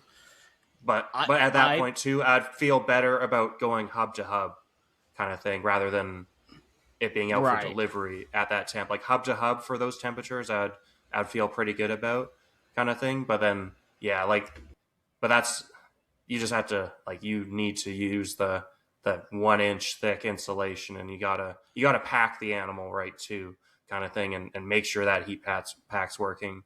But I like that. I think I would agree that's a little too cold, because like we also get, like, you get spurts where it's like at least a bit warmer kind of thing. Like that would be on the, I probably wouldn't ship at that, but then you just wait for a day where it's at least like a bit warmer kind of thing, or kind of like a week where you can tell the temperature's a little better kind of thing. But I'd say I ship up to -10. -10 is not an issue. It always works well. Like, if anything, it's easier. Like, I'm more afraid of the like really, really hot days, if anything, because that's what's really tough. Like right now, if you look at what the temperatures outside right now are amazing. Like, it's like just a little bit above zero. It's not crazy warm, but It's like perfect because you don't even need to put heat right now. You're just setting the animals. It's probably going to stay around 60 to 70 the entire time in the box at night or during the day. Like right now is amazing shipping window. Anyway, I don't remember the situation. I was receiving the animal and that's when it receives it. I try not to go in the crazy cold temperatures just in case. But honestly, I've shipped in some pretty damn cold winters and I probably ship around, I'm going to say 30 packages a year. And I've had 2 ever snakes that have died in the past. So it's relatively safe. It just sucks, right? Like it sucks when it happens. To me, freezing temps are like, so for me, that's 32 Fahrenheit. Like that's my absolute minimum. And most of the time I don't even like shipping at that. I prefer closer to 40 Fahrenheit at all locations. So that's my hub, Memphis or Indy, and the receivers. I ship only hub to hub. I will only ship to a home if it's someone I know. Yeah, that's But I know pretty you fair guys too. have a different. You guys have a different system there. No, it's Apparently pretty a lot of- similar, actually. Apparently, a lot of FedExes are closing like at random, ones that are hubs here in the U.S. As of recent. But I haven't run into that issue yet. At least I'm in a very populated area where I'm fairly confident my hubs won't close, my local ones. I'm right between 2, so that's good. Yeah, and yeah, like kind of what is it? What was I gonna say? I forgot what I was gonna say there. you, I think what is it with? Yeah, no. Like I don't ship a ton, but I also haven't had any issues. I'm with Dom where like I'm honestly more afraid to ship if it's like I'm not sure like above 80 even because you gotta think like if it's 80 inside the truck, it's gonna be what 85, 90 maybe depending on how. And it's so hard to cool an animal, box, right? I wouldn't ship a cockeye like at that temperature, especially. And even pythons and stuff, like it's so easy for like you could throw cryo packs in there, right? Like I sometimes I honestly like I get nervous and I'll throw a heat pack and a cryo pack in it just so like hopefully like depending on the temperature like some at least it's gonna stay in that middle ground. Like I'd rather spend the extra money on that just worrying about stuff kind of thing. I'd very much rather not use heat packs at all. I like the face packs that are available, like colubrids. 90% of the time, even in the cold weather, like I'm not using a heat pack. Like I shipped cockeye recently up to Boston to a buddy, and like it's been cold, although it's getting warmer. Like it's 55 Fahrenheit out now. Like it's a nice day here for early spring. I would not use heat. I stick a face pack in there, try to keep room temperature ish, and they'll be fine. Even on a Texas rat, like I wouldn't put heat in that cold because I know they could tolerate the cold. I'm a big fan. Overnight. I'm a big fan of using shipping boxes a little bit bigger than they should be, though. I find that if you go a little bit bigger, you've got more of a buffer. And I prefer, like even like we're looking outside right now. What's the temperature in Fahrenheit, Mike? Like it's plus 10, give or take here. Right now, it's like 33, 50? 34. But yesterday it got up to 68, probably, maybe even a touch warmer. So, and then today it's going to get up to there again. So it's in the next like 3-4 hours. I think we're all very similar temperatures, but I feel like at those temperatures, you technically don't need heat. But I find if I get a box that's slightly bigger than it should be, and I put just a heat pack in it that's a little bit further from the animals, I find it's like that really good. But then your shipping's a lot more expensive, right? I've looked at the size, man. Reducing 1 or 2 inches off the box like cuts the price by like $30-$40 sometimes. Like it doesn't really take that much, so it's kind of debatable. But I've had a lot more success using slightly bigger boxes. I find like that buffer zone's a little bit bigger. Yeah. Wow, that was a lot of discussions on shipping. Who knew we'd be freaking talking about shipping? Like I didn't even know this. It's always I'm sorry. I think that was my fault. I don't know. Good. Honestly, like I don't think we've ever really talked about shipping too much on the show. I prepared a whole script of what we were going to ask. Like we didn't even go over these things here. Yo, I'm game. If this is a 3-hour podcast, it's a 3-hour podcast. Let's go. Awesome. Yeah, no, that's yeah, I think that was a good conversation that I kind of needed. It was like what is it? Talking with Tony Hurt about feeding, right? Like how we all feed our stuff and how he does it differently than we do it, kind of thing. It's always fun. Yeah, to he's the hear one who how microwaves the his intricate- rats, right? What? He microwaves his rats, right? Oh yeah. Tony Hurt, if you're listening. Yeah. No, that's all. Like Joe, how do you feed your stuff? Do you just do the good old 5-gallon bucket with water, or do you thaw them out at room temp? No, I do in water, hot water. I throw the frozen feeders straight into hot water. I let them sit for a few minutes. I like getting the feeders warm. I keep them wet. I do not dry them off, and I feed it like that. That's it. I thought you had told us you just heated everything with your wife's hot air blower. No, that I do not do. Yeah. No, I find I do the same thing, Joe. yeah. I try to I think I like Dom does like this, like he changes the water several times. I do probably change the water maybe once or twice, kind of thing, just to like you thaw them and then you reheat it up, trying to warm them up a touch. Although I find stuff doesn't totally care, but then also like I try to tamp them off a bit with a towel just so they're not like sopping wet, but they're still pretty damp. They're not. But why does it matter if the To the me, rat's they're getting wet? extra hydration. Exactly. Like some people with some stuff, like they say they're rosy boas or they're subox for in terms of like desert animals that can't have humidity. But like I haven't had an issue. Like I think it might be more on people who just don't have ventilation in their cages with some of those species. Honestly, is more of an issue, causing an issue that's just constantly there that you don't even know because you're not watching your animals as closely as maybe you should be. Is all I'm thinking. For those species that you hear people have issues, but like Trumbauer and Rob Nimmo seem to have fine keeping those low humidity animals in South Florida pretty easily, kind of thing. Right. Yeah. How about caging, man? What do you do? Are you a rack guy? Are you a PVC guy? Are you a naturalistic? Are you like, how do you keep, like, are you a paper guy? Like, I'm just curious, like, overall, how your collection's kept. Yeah, I keep primarily in racks. The only thing I have in a cage are my rhino rats. It's a pair of rhino rats.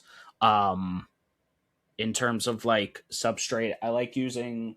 I'll use cypress, sometimes aspen. It kind of just depends on the time of year. Sometimes, like right now, things like some of the Texas rats are just being like so messy because I'm feeding them hard. So like I'm actually going to switch them back to aspen just because I need it a little bit drier in there.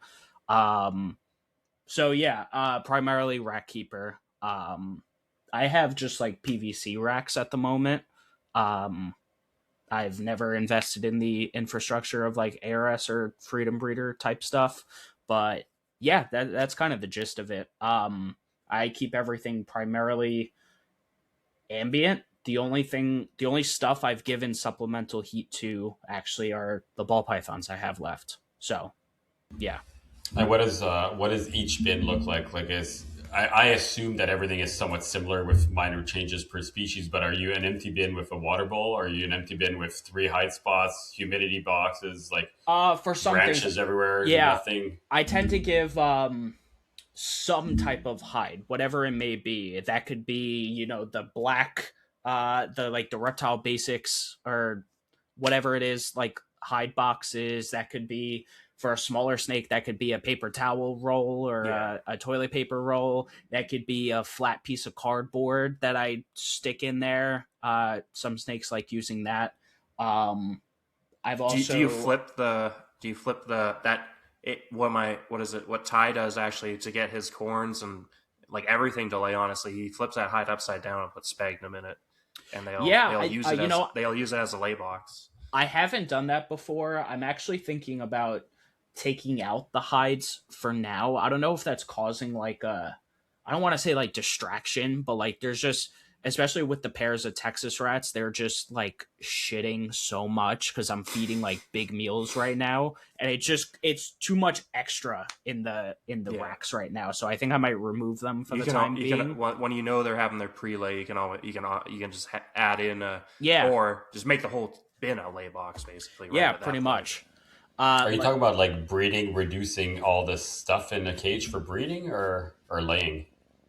For like just breeding, and especially because like I'm feeding them so heavily, and like I will feed animals cohabbed. I will feed pairs cohabbed, and sometimes like things get in the way, and I'm trying to like feed two rodents at once because all my snakes are just savages, and it's a dicey game when I play that. Sometimes it takes me a good little while to feed. Literally, I don't know, what do I have?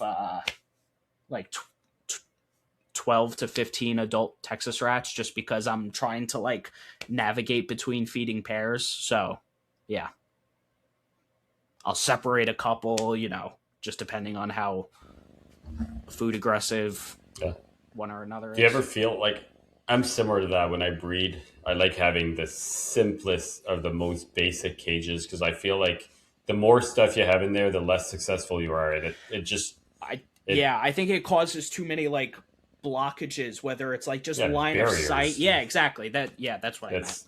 The only problem is that, somebody comes to your cage like, that looks really bare. Like, do you not want to give them something to do? You almost feel bad, but like I have piles of wood, piles of all this stuff that I remove for like when breeding season, my cages go really bare minimum for the cages that the animals are breeding in.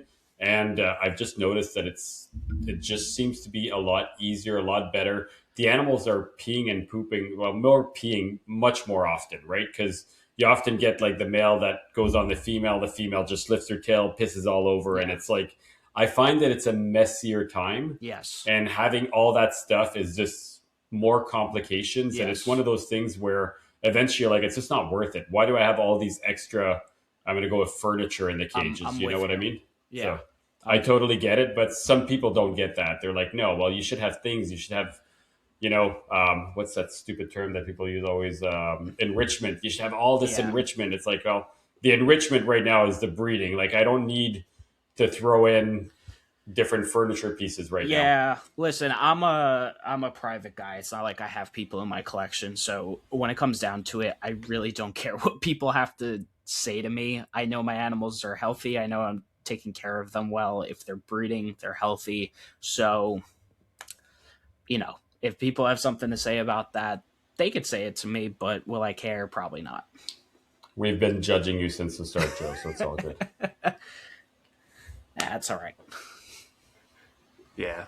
No, that's a good way to have an outlook on it, right? Like, in the end, like, how many of us actually like show off our collection all the time? Like, there's a handful of people that have seen my collection honestly over the years, and sometimes like it was 3-4 years without somebody even like, other than my best friend, like nobody and like those are the people that you might actually like kind of want to hear from too. Like, it's I don't mind some criticism too, like, right? Like, I think we can all probably agree that we could either do something better or not, or you never know, like you might, oh well, this guy does this because of this, and that's not a bad idea. Or you realize, I do that and they don't, maybe I'm onto something or not, right? Like, you seeing other people's collections too kind of opens your mind on what you think you might actually be hitting on, compared to like somebody saying, oh well, I don't do well with this because of this, or well, they don't know why, but like you maybe think in your head like, maybe that's why I'm actually more successful with that, because I do these things here. Yeah.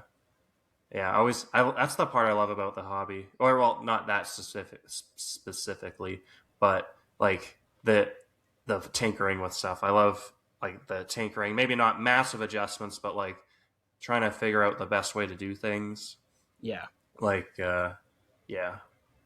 like even just like with hides and stuff. Like, I remember how Trumbauer makes some of his cages is how actually I had built cages with my dad before in a similar, not exactly, but like where he used like the countertop lining in the cages and stuff. Like, we already did that to make wood cages so that like you don't have to like use the epoxy and stuff. Like, you can just get the countertop kind of arborite and then seal that in the wooden cage. Right.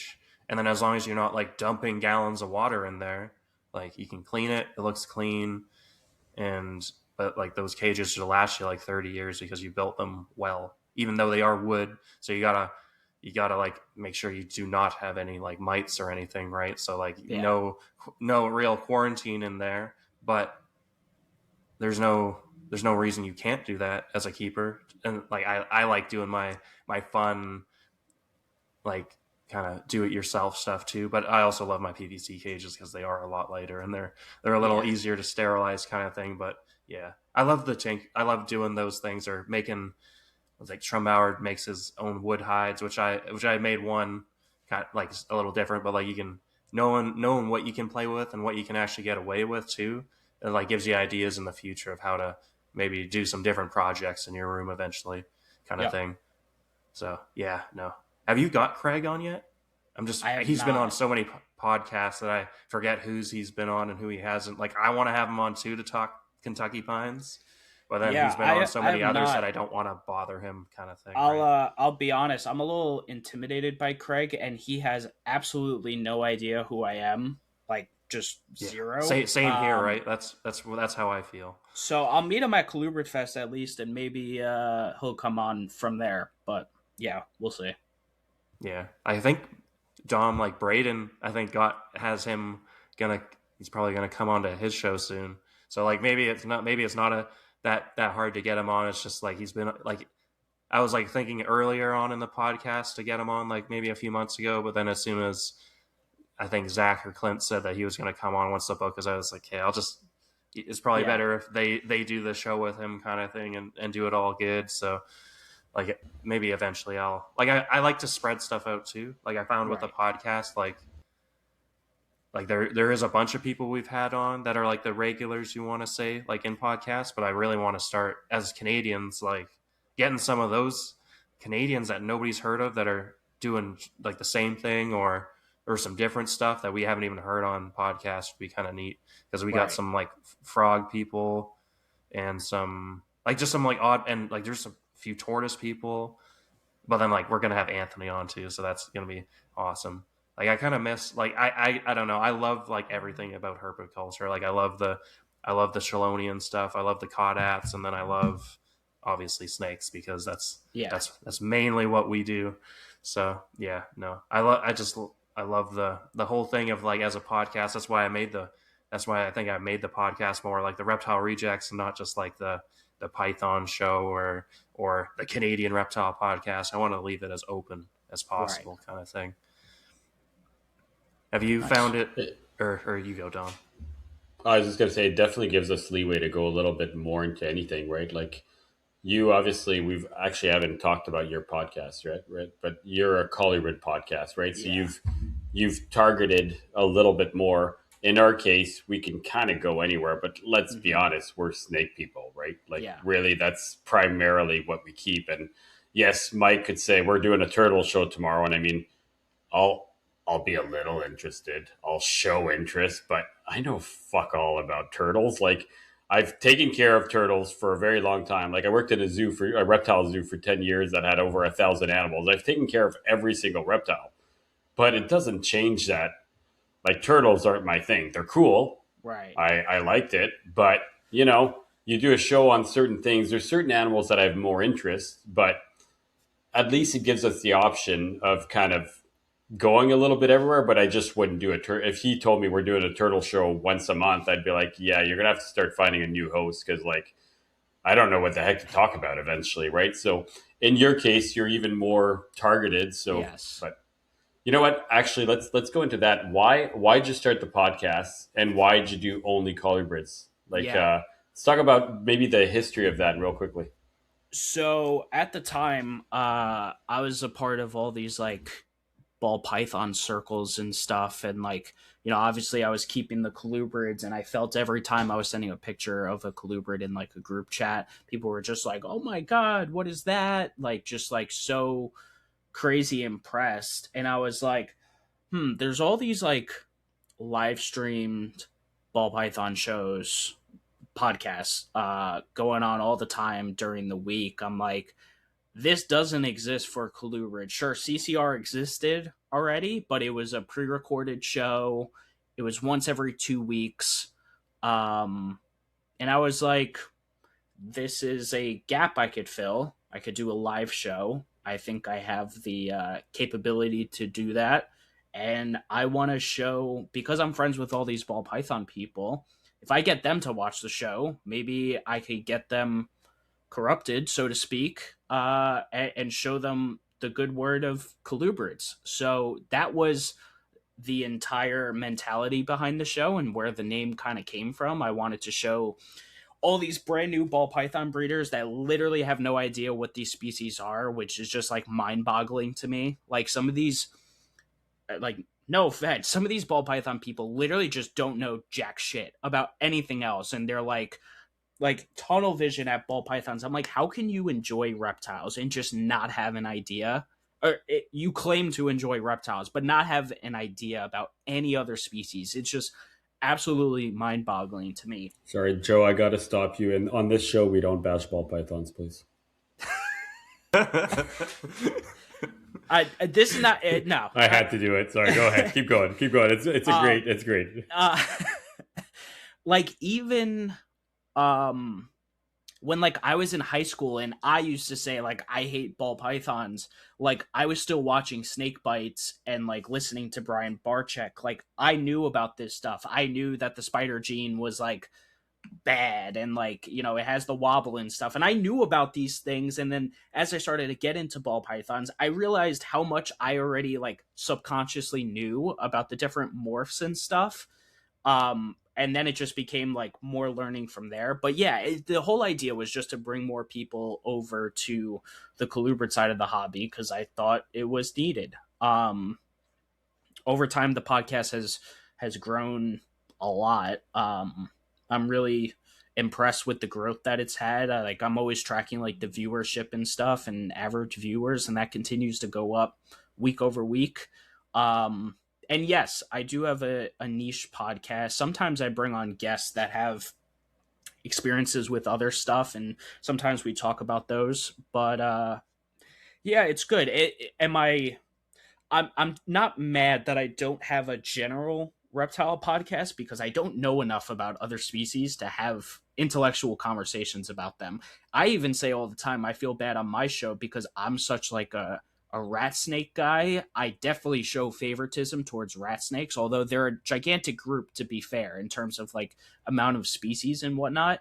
I'm definitely partial towards rat snakes where I get lost a lot on Pituophis, some of Lamprepeltis, which Pituophis, pines, bulls, gophers, Lamprepeltis are your king and milk snakes. So sometimes I get lost on those, and I try to find my way along, and then you get into even more like niche stuff. I had Connor Wardle on a few weeks ago, and like I don't know anything about the stuff he keeps, like genuinely, and I like big props to him for what he's doing with his species, but like I genuinely just don't know anything about those snakes because they're not kept commonly. They're not like, you know, they're not on that general more pet list. Herping kind of species, right? Yeah, absolutely. So yeah, and also like as selfish as this sounds, like as a podcast host, you get to learn so much for free just by like having a guest on the show. Like that's awesome. But yeah, I just passed like 100 episodes recently. A lot of people listen to the show. I'm always getting props for that. I see the views, so I know people enjoy it. So yeah, it's been a good run for sure. Yeah, no, you've been doing fantastic. Like you reached, what are you at, 102 now for episodes? 104. Well, you're at 4. Yeah, because you had the 100.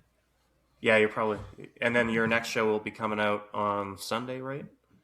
Yeah, which I'll admit I've just been like crazy the last couple weeks. Easter was last week, so like I honestly skipped last week and I was doing really good. I was on a really good streak without missing a week.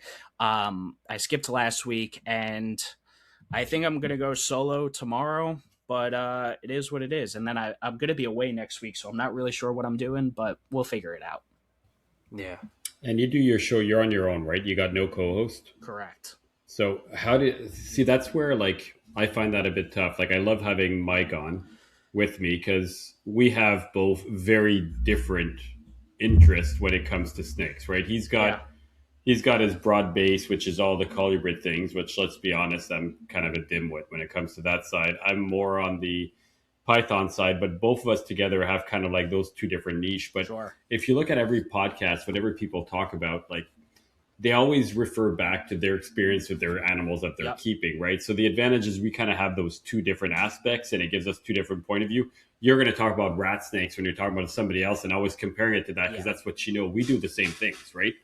Every host, no matter what podcast you're listening to, they refer back to whatever animals, whether it be, you know, their uromastics, whether it be their, you're probably going to know which host I'm talking about when I say specific animals, right? But we all do that because it's what we know. Have you ever considered getting a co-host, or are you happy do it on your own? Because there's advantages, right? You do it when you can. You have nobody to coordinate with. Yeah, it always works out. Like I can see the advantage on the same token, man. Sometimes we've had guests where it's like, man, what's the next question I'm asking? Because we're struggling, and then I'm glad like Mike's taken over, and you know, like, and then it gives me time. There's also the advantage of having two people on like that because it makes it a lot simpler. And if we lose a guest, man, Mike and I could just chat and shoot the shit, and we could ramble on for 2 hours. And a lot of people, like when I listen to example NPR, I actually love the shows when they have no guests. Yeah. I just enjoy them after a while, right? Just listening to those people talk. So like Mike and I actually have not done a show on ourselves yet. Okay. We haven't. I haven't done a show just on Mike and how Mike, or have we? No, we haven't done you, have you? Not yet. We were talking about it, but then we always told ourselves. We haven't totally lost guests, or like last weekend, we just dragged Shan on, and then Braden from a guest Preacher popped on Crossing. last minute. We got him on last minute for the last hour of the show, kind of thing. We always joked about how we're going to do a show on each of us when it doesn't work out that week and we have no guests. And there's been no show on Mike, no show on me, just talking about how our like how we got there, all that, right? Have done it too, though, like on like you've a been little on bit, NPR, like, and I was on Snakes and Stogies a few times, kind of thing. So it's kind of overall, but that doesn't mean everybody. Yeah, like I like talking about my stuff, kind of. But then as soon as you talk like a couple sentences in, you're like, oh, I should just stop talking about this because nobody wants to hear what I want to keep, right? Like sometimes those thoughts creep into my head, and then I just quickly think of all the podcasts you listen to, right? Like if you listen to podcast A all the time, eventually you're almost more interested in the hosts than the guests they're bringing. You want to know what's new with them, what's going on with them, blah blah blah. Like, it's just, so to me, it's like sometimes I wonder, are we making a mistake by like, because if you look at our show, we're basically talking about ourselves for the first 5-10 minutes. Yeah. And then the show is about the guests, and we've never done shows. So I don't know. So in your case, and the next thing I want to talk about is you just said you want to do a solo show. Yeah. Have you done a solo show before? Yeah, I've done quite a few actually. How's that? How do you, I couldn't do it. I don't think I could talk to myself with no one there continuously, man. I'd struggle, especially a live show.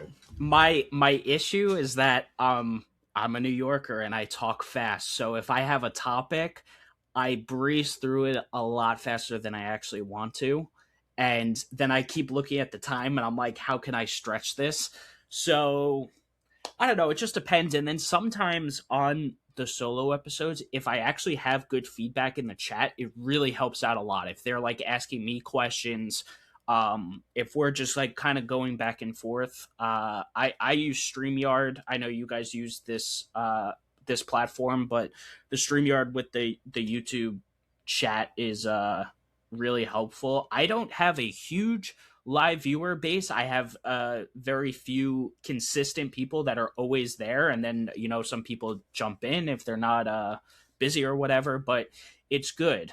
Going back to your other question, because I didn't answer it about the co-host portion, when I was thinking about the show, like it was something I wondered, and I was a part of other I was doing this ball python show on YouTube, and I was like the co-host, although I really had no responsibilities besides just being there every week. And I think I actually asked MJ, like when I was pitching him the show, and I asked him like what he thought, because like he's been a big influence on me as a podcaster.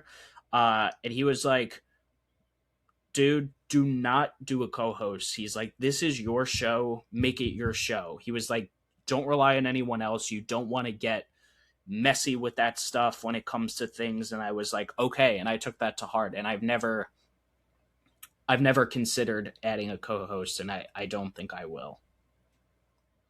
And that's not, like, it's not for any particular reason besides the fact that like at this point it's my show that I've built. Yeah, and that's just kind of it. Oh, it's cool. Like, I respect that, right? Like, if I wanted to get rid of Mike, I can't just kick him out now, right? Like, it's really tough. So I probably should have done it your way, because now I'm stuck with him. So I get it. Right. I mean, forgetting the fact that I have no idea how to host or actually, you know what? I actually know how to do it now, because I've done it once or twice. I've had a few Expo weekends where, okay, Dom, you need to I'll press these buttons and you're good. I did well. I was impressed with myself. But no, in all honesty though, I don't think I wouldn't want to do it on my own, because I like having that extra person to lean on. And we even, like, Shan's my good buddy, and I love that guy. And like bringing him on extra, and sometimes having 3 hosts for a guest is even fun. Like, it's just better. And it might mean that I ask less questions, but the same way that you're saying, like, a podcast is it's a selfish thing for many people. Like, for me, it is. I love talking to certain people. It gives me an excuse to reach out to people that I have never really talked to. Like, for example, Ryan Young. I've never talked to Ryan Young before. I've never sent him a text, never anything. And then he came on our show. I got to chat with him for 2-3 hours. Yeah. And it was amazing. I mean, this guy is like a wealth of knowledge. He's one of the top, I'd say he's number 1 or number 2, like top Python breeders in the world. Yeah. And we had him on our show, and I got to chat with him and I've literally never texted him or ever reached out to him or anything like that. And to me, that's the advantage of the show, right? So you pick your species you love, pick the guys that you're like you. I think you were saying Greg Threndelbauer. What's his last name? Craig Trumbauer. Okay, I was close. I'm going to blame it on the French. But pick the guy that, like, to you is like really high up there. Man, reach out to him. You'd be surprised how many of those people are just like, yeah, sure. When do you want me to come on? Yeah, like, trust me, I've had quite a few. And people kind of know my show at this point. People in Colubrid circles, it used to be like, I have no idea who you are. And sometimes I still kind of get that, but, it's cool. I've had on a lot of people that, like, I've wanted to have on, a lot of good, reputable people. I was going to say something else, and I'm trying to remember now. Oh, just on the co-host thing, like, and yes, it would be good on, like, the banter portion, and I think it would help make my episodes longer. Like, sometimes I'll do, like, it's only an hour and a half episode, like, with a guest there, but there are some times where I feel I've gotten the proper content out of the episode. Maybe I missed a question or two that could have added 10 to 20 more minutes, but for the proper content of the show and what I wanted to get out of it, like, I think I can accomplish one-on-one in an hour and a half. And I also don't waste not to say waste, but, like, I don't have a lot of not talking to the guest time, as I'll put it. My intro, 5 to 7 minutes max. 7 minutes is the absolute max that my intro takes. And my outro is the last 45 seconds of the episode, which means if I do an hour and a half, it's a full solid hour 25 of talking one-on-one with that guest.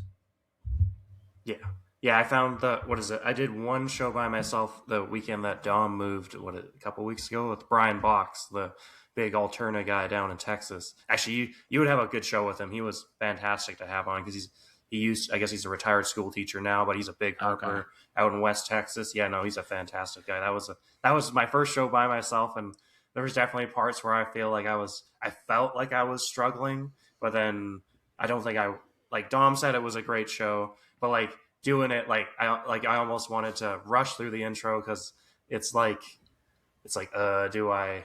I don't really want to talk about myself, kind of thing, right? Like you kind of get that little insecurity kind of thing, and then you just go right into the questions, right? Like I find like you say, you kind of want to, you start talking kind of fast and you kind of Yeah. rush through things. Although the show like went long and went good, he was really like, I was able to kind of do it differently and just ask him about like kind of different localities and stuff, and then he would go and then he would actually like add stories in, and then Yeah. it's always funny when guests kind of apologize for like making it longer. It's like, oh no, that was like fantastic, like Yeah. those stories were great, kind of thing. And I thought it was really interesting listening to you do the show on your own, because for me it was like I wasn't listening to it as the content, I was listening to it how he did on his own, and like it was amazing. You did great. I almost feel like you did better on your own. Like maybe you don't need me. Like it was that good. But you had a really good guest, right? Like certain guests are just amazing. You're like ask a question, sit back, and they give you the craziest story, and it's like amazing. You're like just entertained. And like when you had Brian Box, I didn't care that much about the subject you were talking about, but the stories were fun, and the like you got me interested in something that I'm not interested about, and that's how I knew it was good. And when you look at our stats, like that show was one of the really good ones. So you did good, man. Did Guys, good. I'm gonna grab water for 2 seconds. I can still hear, but like just all good. stand by. Go for it, man. Yeah, yeah. I don't know. It felt more like a struggle, I guess. Like in terms of just like, you know, how there's like those internal thoughts, but you just keep moving, right? Like it's like kind of like at work or something. If you were to do something different, like you gotta keep moving. You can't just stop, right? Like I find you just kind of have to keep rolling with it, and you'll think of something to say, kind of thing, right? Fake it till you make it. Exactly. Yeah. Yeah. So we haven't gone that deep into animals. You guys want to go down maybe one species or something for the last little while? Maybe Joe, if I asked you out of all the colubrids that you keep, what's your pick one species that you're passionate that you think is either underrated or not talked about enough, and let's Texas go into rats. one of them. That's right up his Texas alley. rats. Yeah, so let's do that. So Texas rats, right? So treat me like an idiot, which I am. Yeah. Thanks. I appreciate the yep. So Sorry. he's like, yeah, I just agreed to that. I like it. Okay, so Texas rats. I've played with Texas rats. I've cared for Texas rats at the zoo. I think we've bred them multiple times, a couple times too. I know there's leucistics. Yeah. Because I know I know there's problems with the eyes. They have like Bug am I eyes. right? Like there's some that have the bug eyes. Yeah. I'm trying to think of all the things that I know. Like, so do you want to go in a bit about what they are, why they're great, their morphs? Like, let's do a small deep dive for the last little while on Texas rats. Sorry, is that good with you, Mike? Yeah. I don't know where you. All right, so go for it. All right. Why Texas rats? Texas rats, as the name implies, they inhabit mostly East Texas, as well as into Louisiana and those surrounding states. As current taxonomy goes, they are technically the western rat snake at this point, Pantherophis obsoletus. But most people who are like hardcore hobbyists will still call them Texas rats because that's what they were for forever, as they should be. But yeah, they are, in my opinion, an amazing species. Out of the North American rat snakes, so we're talking corns. Actually, no, I'm gonna leave corns off, but like yellow rats, gray rats, and black rats, and then there's Texas rats. Those are like the big four, I'll call them, in terms of the larger North American rat snake species, typically getting 5 to 6 foot plus. From my point of view, Texas rats are the most variable in terms of like normal individuals. Mutations wise, black rats, I think, have Texas rats beat. But Yeah, they're just so underrated, man. We're talking about l- long, slender, but sometimes they could be heavy-bodied snake. Um, Generally reddish to yellow, like ground undertones, with a lot of brown, black to gray, like saddling, and like patterns and stuff like that. But man, when you start breeding animals and you start line breeding stuff and including some of the mutations in there, you get some wild animals. I have quite a few normal animals that are like multi-het that are just screaming bright, that have orange and yellows and greens in there. It's just like it's incredible. And the market, in my opinion, like doesn't see them for what they are and what they have to offer. And then in terms of the genetic mutations, there's a lot going on. Scalus is one of the most common. That's where, like scalus, in terms of scalus rat snakes, Texas rats are where that came from. Um, Leucistic, like you mentioned, is a huge one as well. Then we also have albinos, which there are a couple different strains of albinos. So you got two there. Then you have anery, which looks badass on scaleless. Anery scaleless Texas rats are way better than anery scaleless corns, in my opinion. Um, let's see, and then you can make snows from there. I think there are other genes that used to be around back in like the 90s and stuff that have kind of like fallen off. um I think there's like a hypo floating around in some animals that I might be keeping. I got some from Matt Most a few months back, but yeah, there's so much going on, man. It's just a species that people kind of treat like trash snakes. There's so much to unlock, genuinely. Two quick questions. Number one, for the scaleless, is it a true scaleless? Is it only not the ventral scales? Is it part? Not the And ventral then scales. so the ventral scales are normal? Correct. So then they're probably fine. That's why you probably have a lot less issues with them. I keep them like I would keep a scaled animal, Okay. and they do just fine. Okay.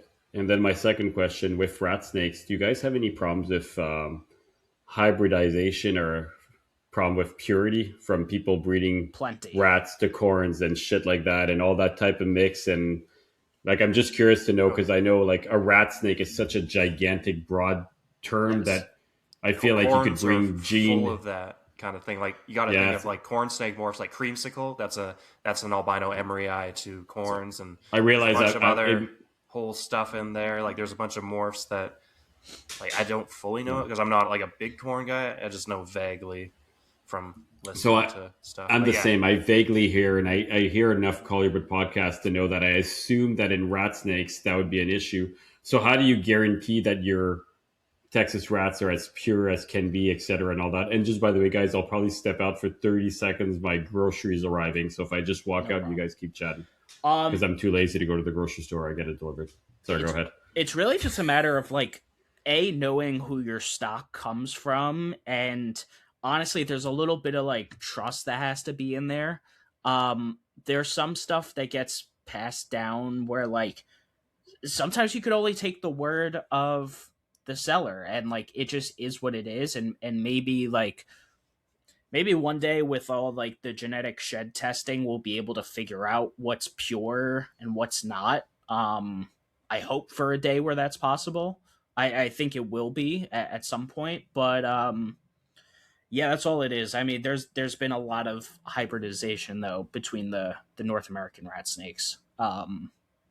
But yeah, there are some things that are like clear cut signs that you can tell, especially when you get like a yellow rat or Everglades in the mix. But like Texas to black rat snake might be a little bit harder to tell, and some stuff like that. So it all just depends. And then are there like morphs at play? Because once the morphs are at play, then it's very hard to know the difference. yeah, for sure. What are like the telltale? Is it like actual like snake structure, or is it more with the eggs and like egg size and count and whatnot? Um, hmm.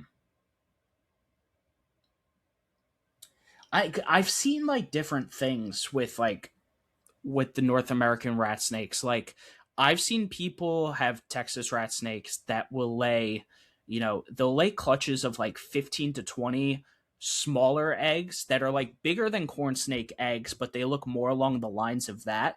All the eggs I've ever hatched in the past of Texas rats have been these bigger, more oblong eggs, but like not as high of an egg count. So I think it just depends on like what you're getting in terms of body structure, size, patterns. That sometimes can be a tell. I've seen enough baby Texas rats that I feel I can tell what is a Texas rat and what isn't. It could be a little bold to me to say, especially when like their OCC starts happening and they start to change colors a little bit. That's when the tells come along. But it would be hard for me to describe it verbally rather than like if I'm seeing pictures side by side. So, yeah. Sorry, I don't have a better description for that. No, that's all. It's all good. I think with any species hybrids, it's really hard to tell unless you fully know, right? Like some of the Python ones are pretty obvious, Yeah. but like the colubrid stuff's definitely. I guess with probably how closely related these animals are in terms of, I guess their evolution, right? Like and their genuses, and right, it's kind of a bit tougher to tell unless it's like. I always wonder, like, because I remember we had Warren on, and he said that even stuff with different chromosome counts, I think, can actually hybridize. I believe was what he said. So, like, you could theoretically like try to breed a suboc to a corn, or even because I'm not sure if everybody who's listening knows, but subocs are in the same genus as Baja rats, and they actually have different chromosome counts, which is kind of weird which I thought was weird for having animals in the same like genus for having different chromosome counts, because you would think generally they'd be like close enough that they would have the same counts, but for them it's not. Like maybe in the future they'll do some more genetic work and figure out, okay, maybe they are a little closely, like more distantly related or something, but for now they're the same genus. So yeah, no, it's always interesting to see, because I think all Pantherophis are probably pretty similar, even the Bairds, right? Bairds are just like a mountain locality or plateau mountain, depending on where they are in their range of that whole rat snake complex kind of thing. Yeah, and actually, funny enough, there is a section in the wild where the Texas and the Bairds overlap. It's a small area, but there are definitely natural intergrades. Would that be like the Edwards Plateau, kind of like the Loma I don't Alta know. almost? I'm so bad at natural history stuff and like locations, to be completely honest. So I couldn't tell you. Yeah, for sure. Based on where I vaguely remember, I think it would be like that, almost San Antonio, kind of like that West Texas, but like farthest eastern part of West Texas kind of thing, right? Yes. Yeah. So and you can almost tell that in those animals, because those animals are a bit more silver, or they look a little bit more Texas Bairds hybrids. You can tell. Yeah. Especially within the pattern and stuff. Like you get a little bit of Texas rat pattern with heavy stripes. Those are some of the tells. Also, usually the saddles, like Bairds have those like smaller reduced saddles, and if you get something like in between like the big blotches and the little saddles, like that's how you can tell. So their hybrids are actually quite easy to spot. That's cool to learn. Yeah, no, I didn't know that before. Yeah, with the but it's funny because I don't have there been like Emery crosses in there, because Emery are also all over West Texas kind of thing. Yeah, and I don't think I've really seen any pictures of Emery because I know it happens with Alterna a little bit, where like Troy Hibbett's, what is it? He found like an annulata or a Selenops. So it's either the Mexican milk or the New Mexico milk cross with an Alterna, and like it came out of an Alterna, and half the babies were milks, and the other half the babies looked like Alterna. Like there was almost like you couldn't really tell kind of thing that they were actually hybrids, even from the babies. Like there wasn't really a mix. Like you got actual milk snakes and actual alterna, which was kind of funky how that like works out sometimes. Yeah. Cool. Just by curiosity, whenever a new morph pops out or something like that, like let's say somebody came up to you and said, like, I've got this new white-sided Texas rat snake that came out. And again, I'm not even sure if there's white-sided in Texas rat snakes, but I know there's in some other colubrids, right? Like, let's say a black rat snake. Yeah. So, and you said black rat snakes are pretty damn close. So if I decide to breed black rat snakes that are white-sided to my Texas rat, and then I'm going to assume that it's recessive. I don't know what's the actual gene. Okay, so there you go. So then I put it in my Texas rat, and I don't tell anybody. The next generation, I breed that one to a Texas rat snake, and now I have 75% Texas rat snakes that are now possible hets. I breed those and produce a white-sided 75% Texas rat snake, and I'm like, oh my god, I popped out a new morph. I now have white-sided in Texas rat snakes.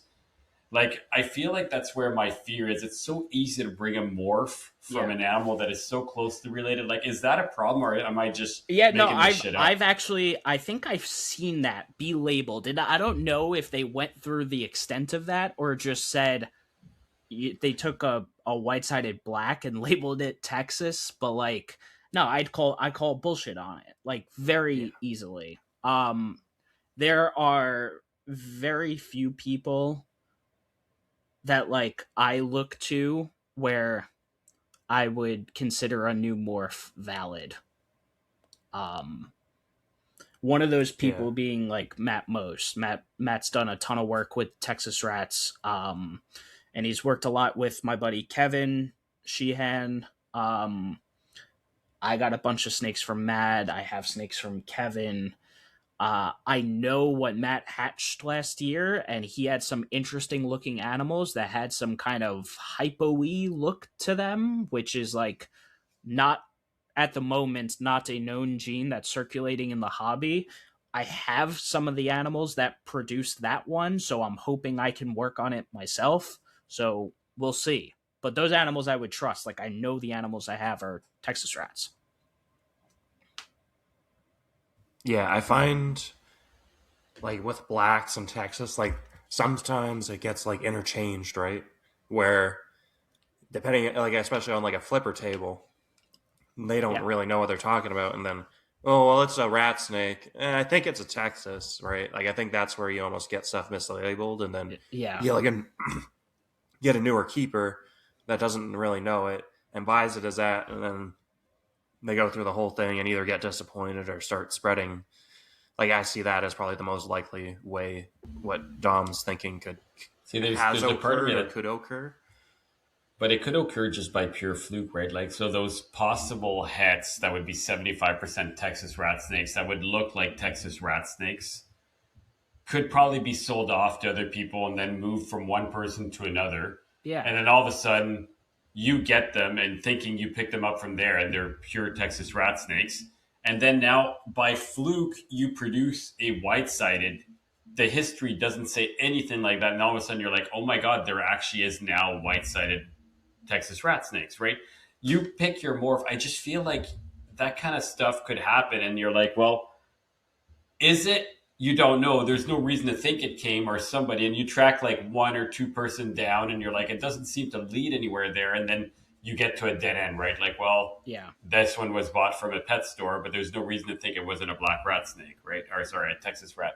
I don't know. To me, that's kind of that fear. Like, if I bring it into pythons, like with carpet pythons, somebody said they now have a albino, let's go something else than, I don't know, albino Bredli.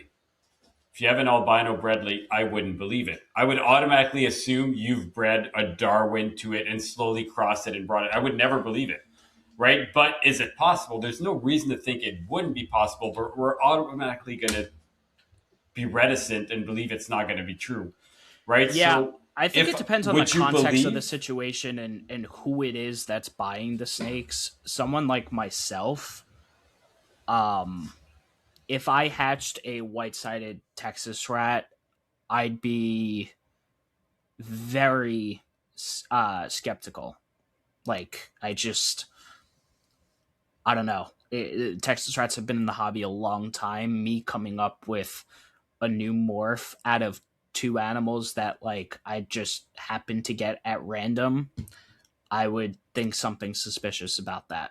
Again, it depends on the context. So I don't know. There could be a lot of things. Maybe, I don't know. Maybe it's legit. Maybe it's not. But spontaneous Yeah, mutations happen.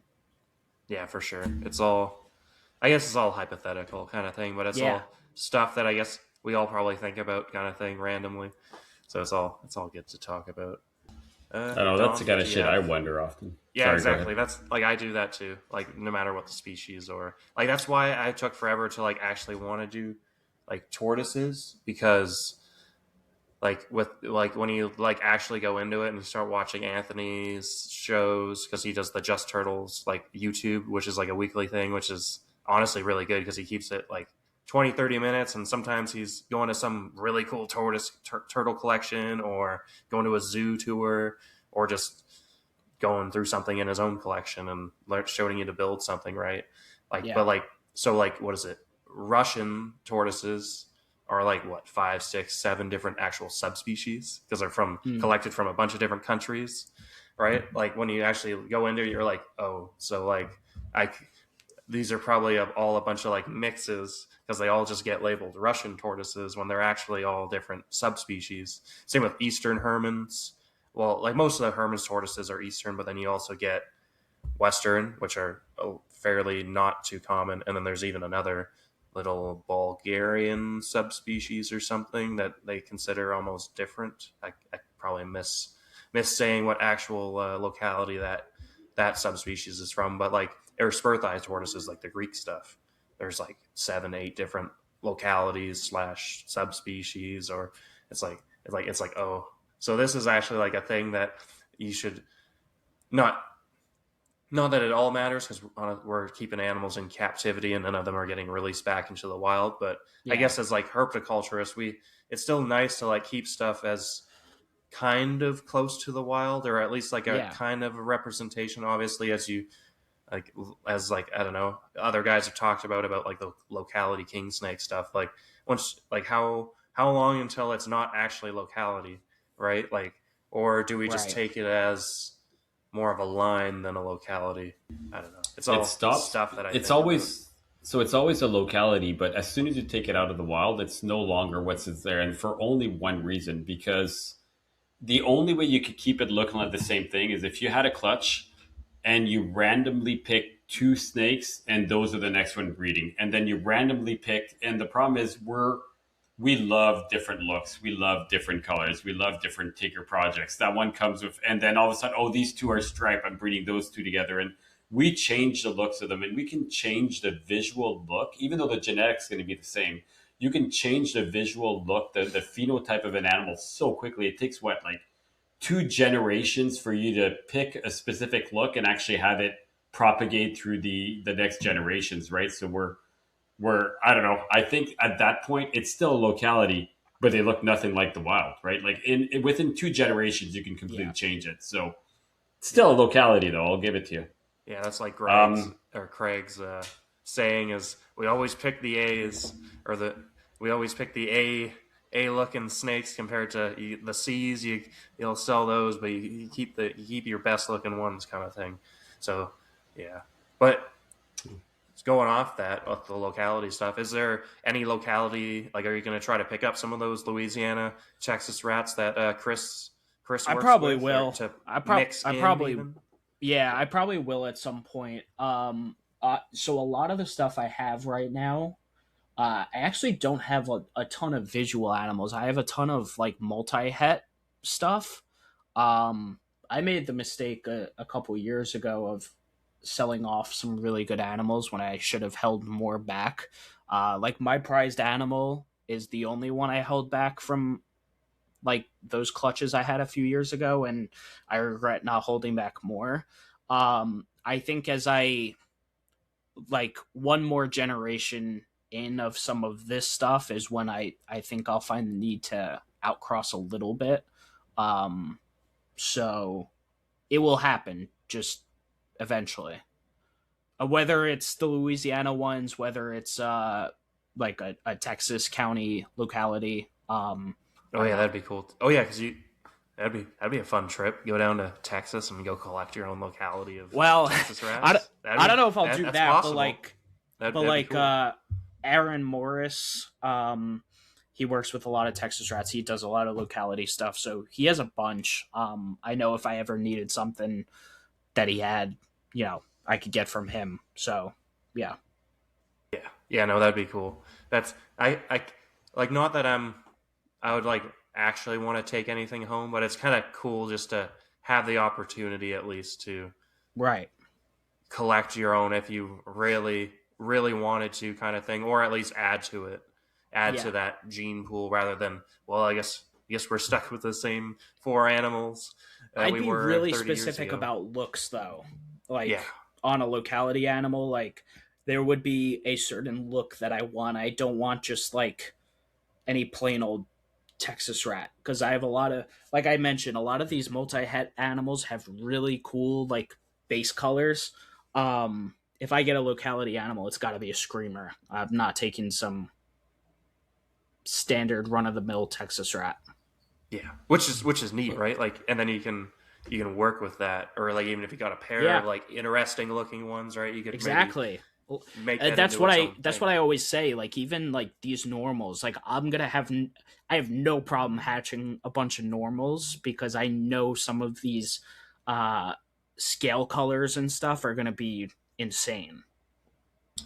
But that's odd. Like when I'm listening to you speak to me, that sounds like someone who's been breeding for a little while and has understood that sometimes it's just not worth buying the snake for 200 when you can buy the really nice version for 300, right? It's worth investing a little bit more and being a little bit more like picky and picking the Yeah. really much nicer animal to start with because if you're going to raise it up for 4 years or 3 years, depending on it, just to eventually breed it, and you're like, man, why didn't I spend that extra $100 for the slightly better animal to start with? Because Yeah. you'd be so much further later on, right? Like it's one of those things where I know when I first started, I was taking the cheaper animal, right? Because in the end, the snakes, they're both the same thing. They'll both produce the same animals. But then, you're so much further down the line after. I think it's worth picking those really amazing animals to make it worth your while if you're going to hold it back. Well, that's the other Or thing too. Why I have a hard time picking like if I want to get a locality animal or not, because most of the time they're babies and they haven't gone through their color change yet. So I don't know if it's going to be a screamer or not. Like I'd almost prefer it be like a subadult or like a 2 year old animal that I can grab from someone that I see is already going through its change, and I at least have a prediction of what it'll wind up looking like. Unfortunately, as babies, you don't quite get that prediction. Even with the morph animals too, like the scaleless, like they are scaleless Texas rats are constantly changing. Every single shed, you know, the color's changing. Like someone sent me a picture of an animal recently that I produced, and I almost not that I won't say that I didn't recognize it, but I thought it would personally, I thought it would actually look better than it did in the picture he sent. Like I thought it was going to be on a better track, but it wasn't. So that's what happens. My definition of better might not be another person. So Yeah, we get that all the time, right? Sometimes the animal is too good that you set down and you're like, God damn it, that should have been yeah, mine. And sometimes exactly. it's like, I guess that one went. I'm That's kind happy of what that I was one trying to left. see. I was like, Yeah, no, and did that's I make a decision I regret? But honestly, I didn't. I held back the right animal. Funny yeah. enough. I assume you're still good on time, so I'm I going to am. ask you one last question that I. So when it comes to Texas rat snake, obviously it seems to be your main passion and the one that you're really down. So judging from your rat collection, where do you want to take the Texas rat snakes in your collection? What's your goal? Is it to produce a multi-gene animal? Is it produce certain looks? Like, let's say in 5, 10 years from now, would you like your Texas rat snake to be I want collection-wise? Like, I want to be the guy. Honestly, like if someone's looking for a Texas rat, I want my name to be the name that gets said for someone that has good Texas rats. And like even right now, there's not a lot of people you can name. Um, my collection, just the animals I have here, and like I said, I unfortunately didn't breed last year, but my collection, the animals I actually have that I plan on breeding, kind of speak for themselves in terms of quality. And honestly, I just talk about them so much that I think I've created interest like from my own podcast. So I know when I actually do produce stuff, like there are gonna be people coming for it. Um, but yeah, even on like Morph Market too. Like I think enough people have seen me with high quality Texas rat ads that like there's a bit of a recognition pattern there. Maybe that's bold of me to say like I just want to be the guy, but like I do, because I don't think anyone's the guy for them Yeah. for whatever reason. But yeah, if someone wants a high quality Texas rat, I want to be the first name they're looking for. I think there's the opportunity there for like many colubrid species, honestly, in general, and even any snake species, really, except maybe ball pythons and boas. But like in terms of like even just sticking with a project in itself, like you could probably find it in those species too if you just select a morph or Yeah, a couple morphs and just go with it and refine it, right? Like subox, like there isn't really anybody just doing subox like that. That's an opportunity there because those animals, there's a few morphs, and then there's a bunch of localities, and some like I got the Wild Rose Pass, and they got that because they're Davis animals. They got that reddish tinge to them. yeah, So you could probably line breed that into something, or just refine like the white or the H's or something, right? Like right. there with any species, you could probably refine it. Same with Kentucky's, like their gene pool is small, and you, you gotta keep your eye out and make sure you're not reproducing any animals that have any deleterious things going on. Although I haven't really had that issue so far, but you could probably refine those into more yellow or ones with a good amount of black kind of outlining on it, or the red coming through, because pines do seem to like to get those like tinges of red kind of on the back half of their body, which I don't know. I guess I just look into the beauty of snakes too, just like because looking at a picture is one thing, but when you actually have these animals in your hand, like I'm sure it's with your texts where like you look at them and you take them out and you're like, wow, like you don't see these colors in a picture, but in person you Yeah, see these extra little colors or patterns that you just have to have the animal to really see it. And Dom sees it with the Morelia as well. yeah. Nice. Mike, you got more to add or more questions? Or Joe, is there anything you wanted to chat about before we slowly come to a closing? Um, I don't really have anything more to add. Really, of course I want to say thank you guys for having me on. I had fun this conversation. But yeah, if you have more for me, I'm good to I answer think more. But I think I think I got all the questions out or stuff that I wanted to talk about today. Obviously, when you end a podcast, you usually start thinking about stuff that you wish you brought up. But that's the fun of doing these, right? Like you can always bring guests. I think every guest we have on is like a guest that is like, we'll have them on again, kind of thing, right? Like yeah, I think like we haven't had any like bad guests really where it's like not that usually we add that invite these people because like we know they're kind of going to be a good conversation, and so far we've lucked out, I think, where you always want to have guest on again to because in 2 years stuff's going to change and there's going to be new stuff to talk about, kind of yeah, things. But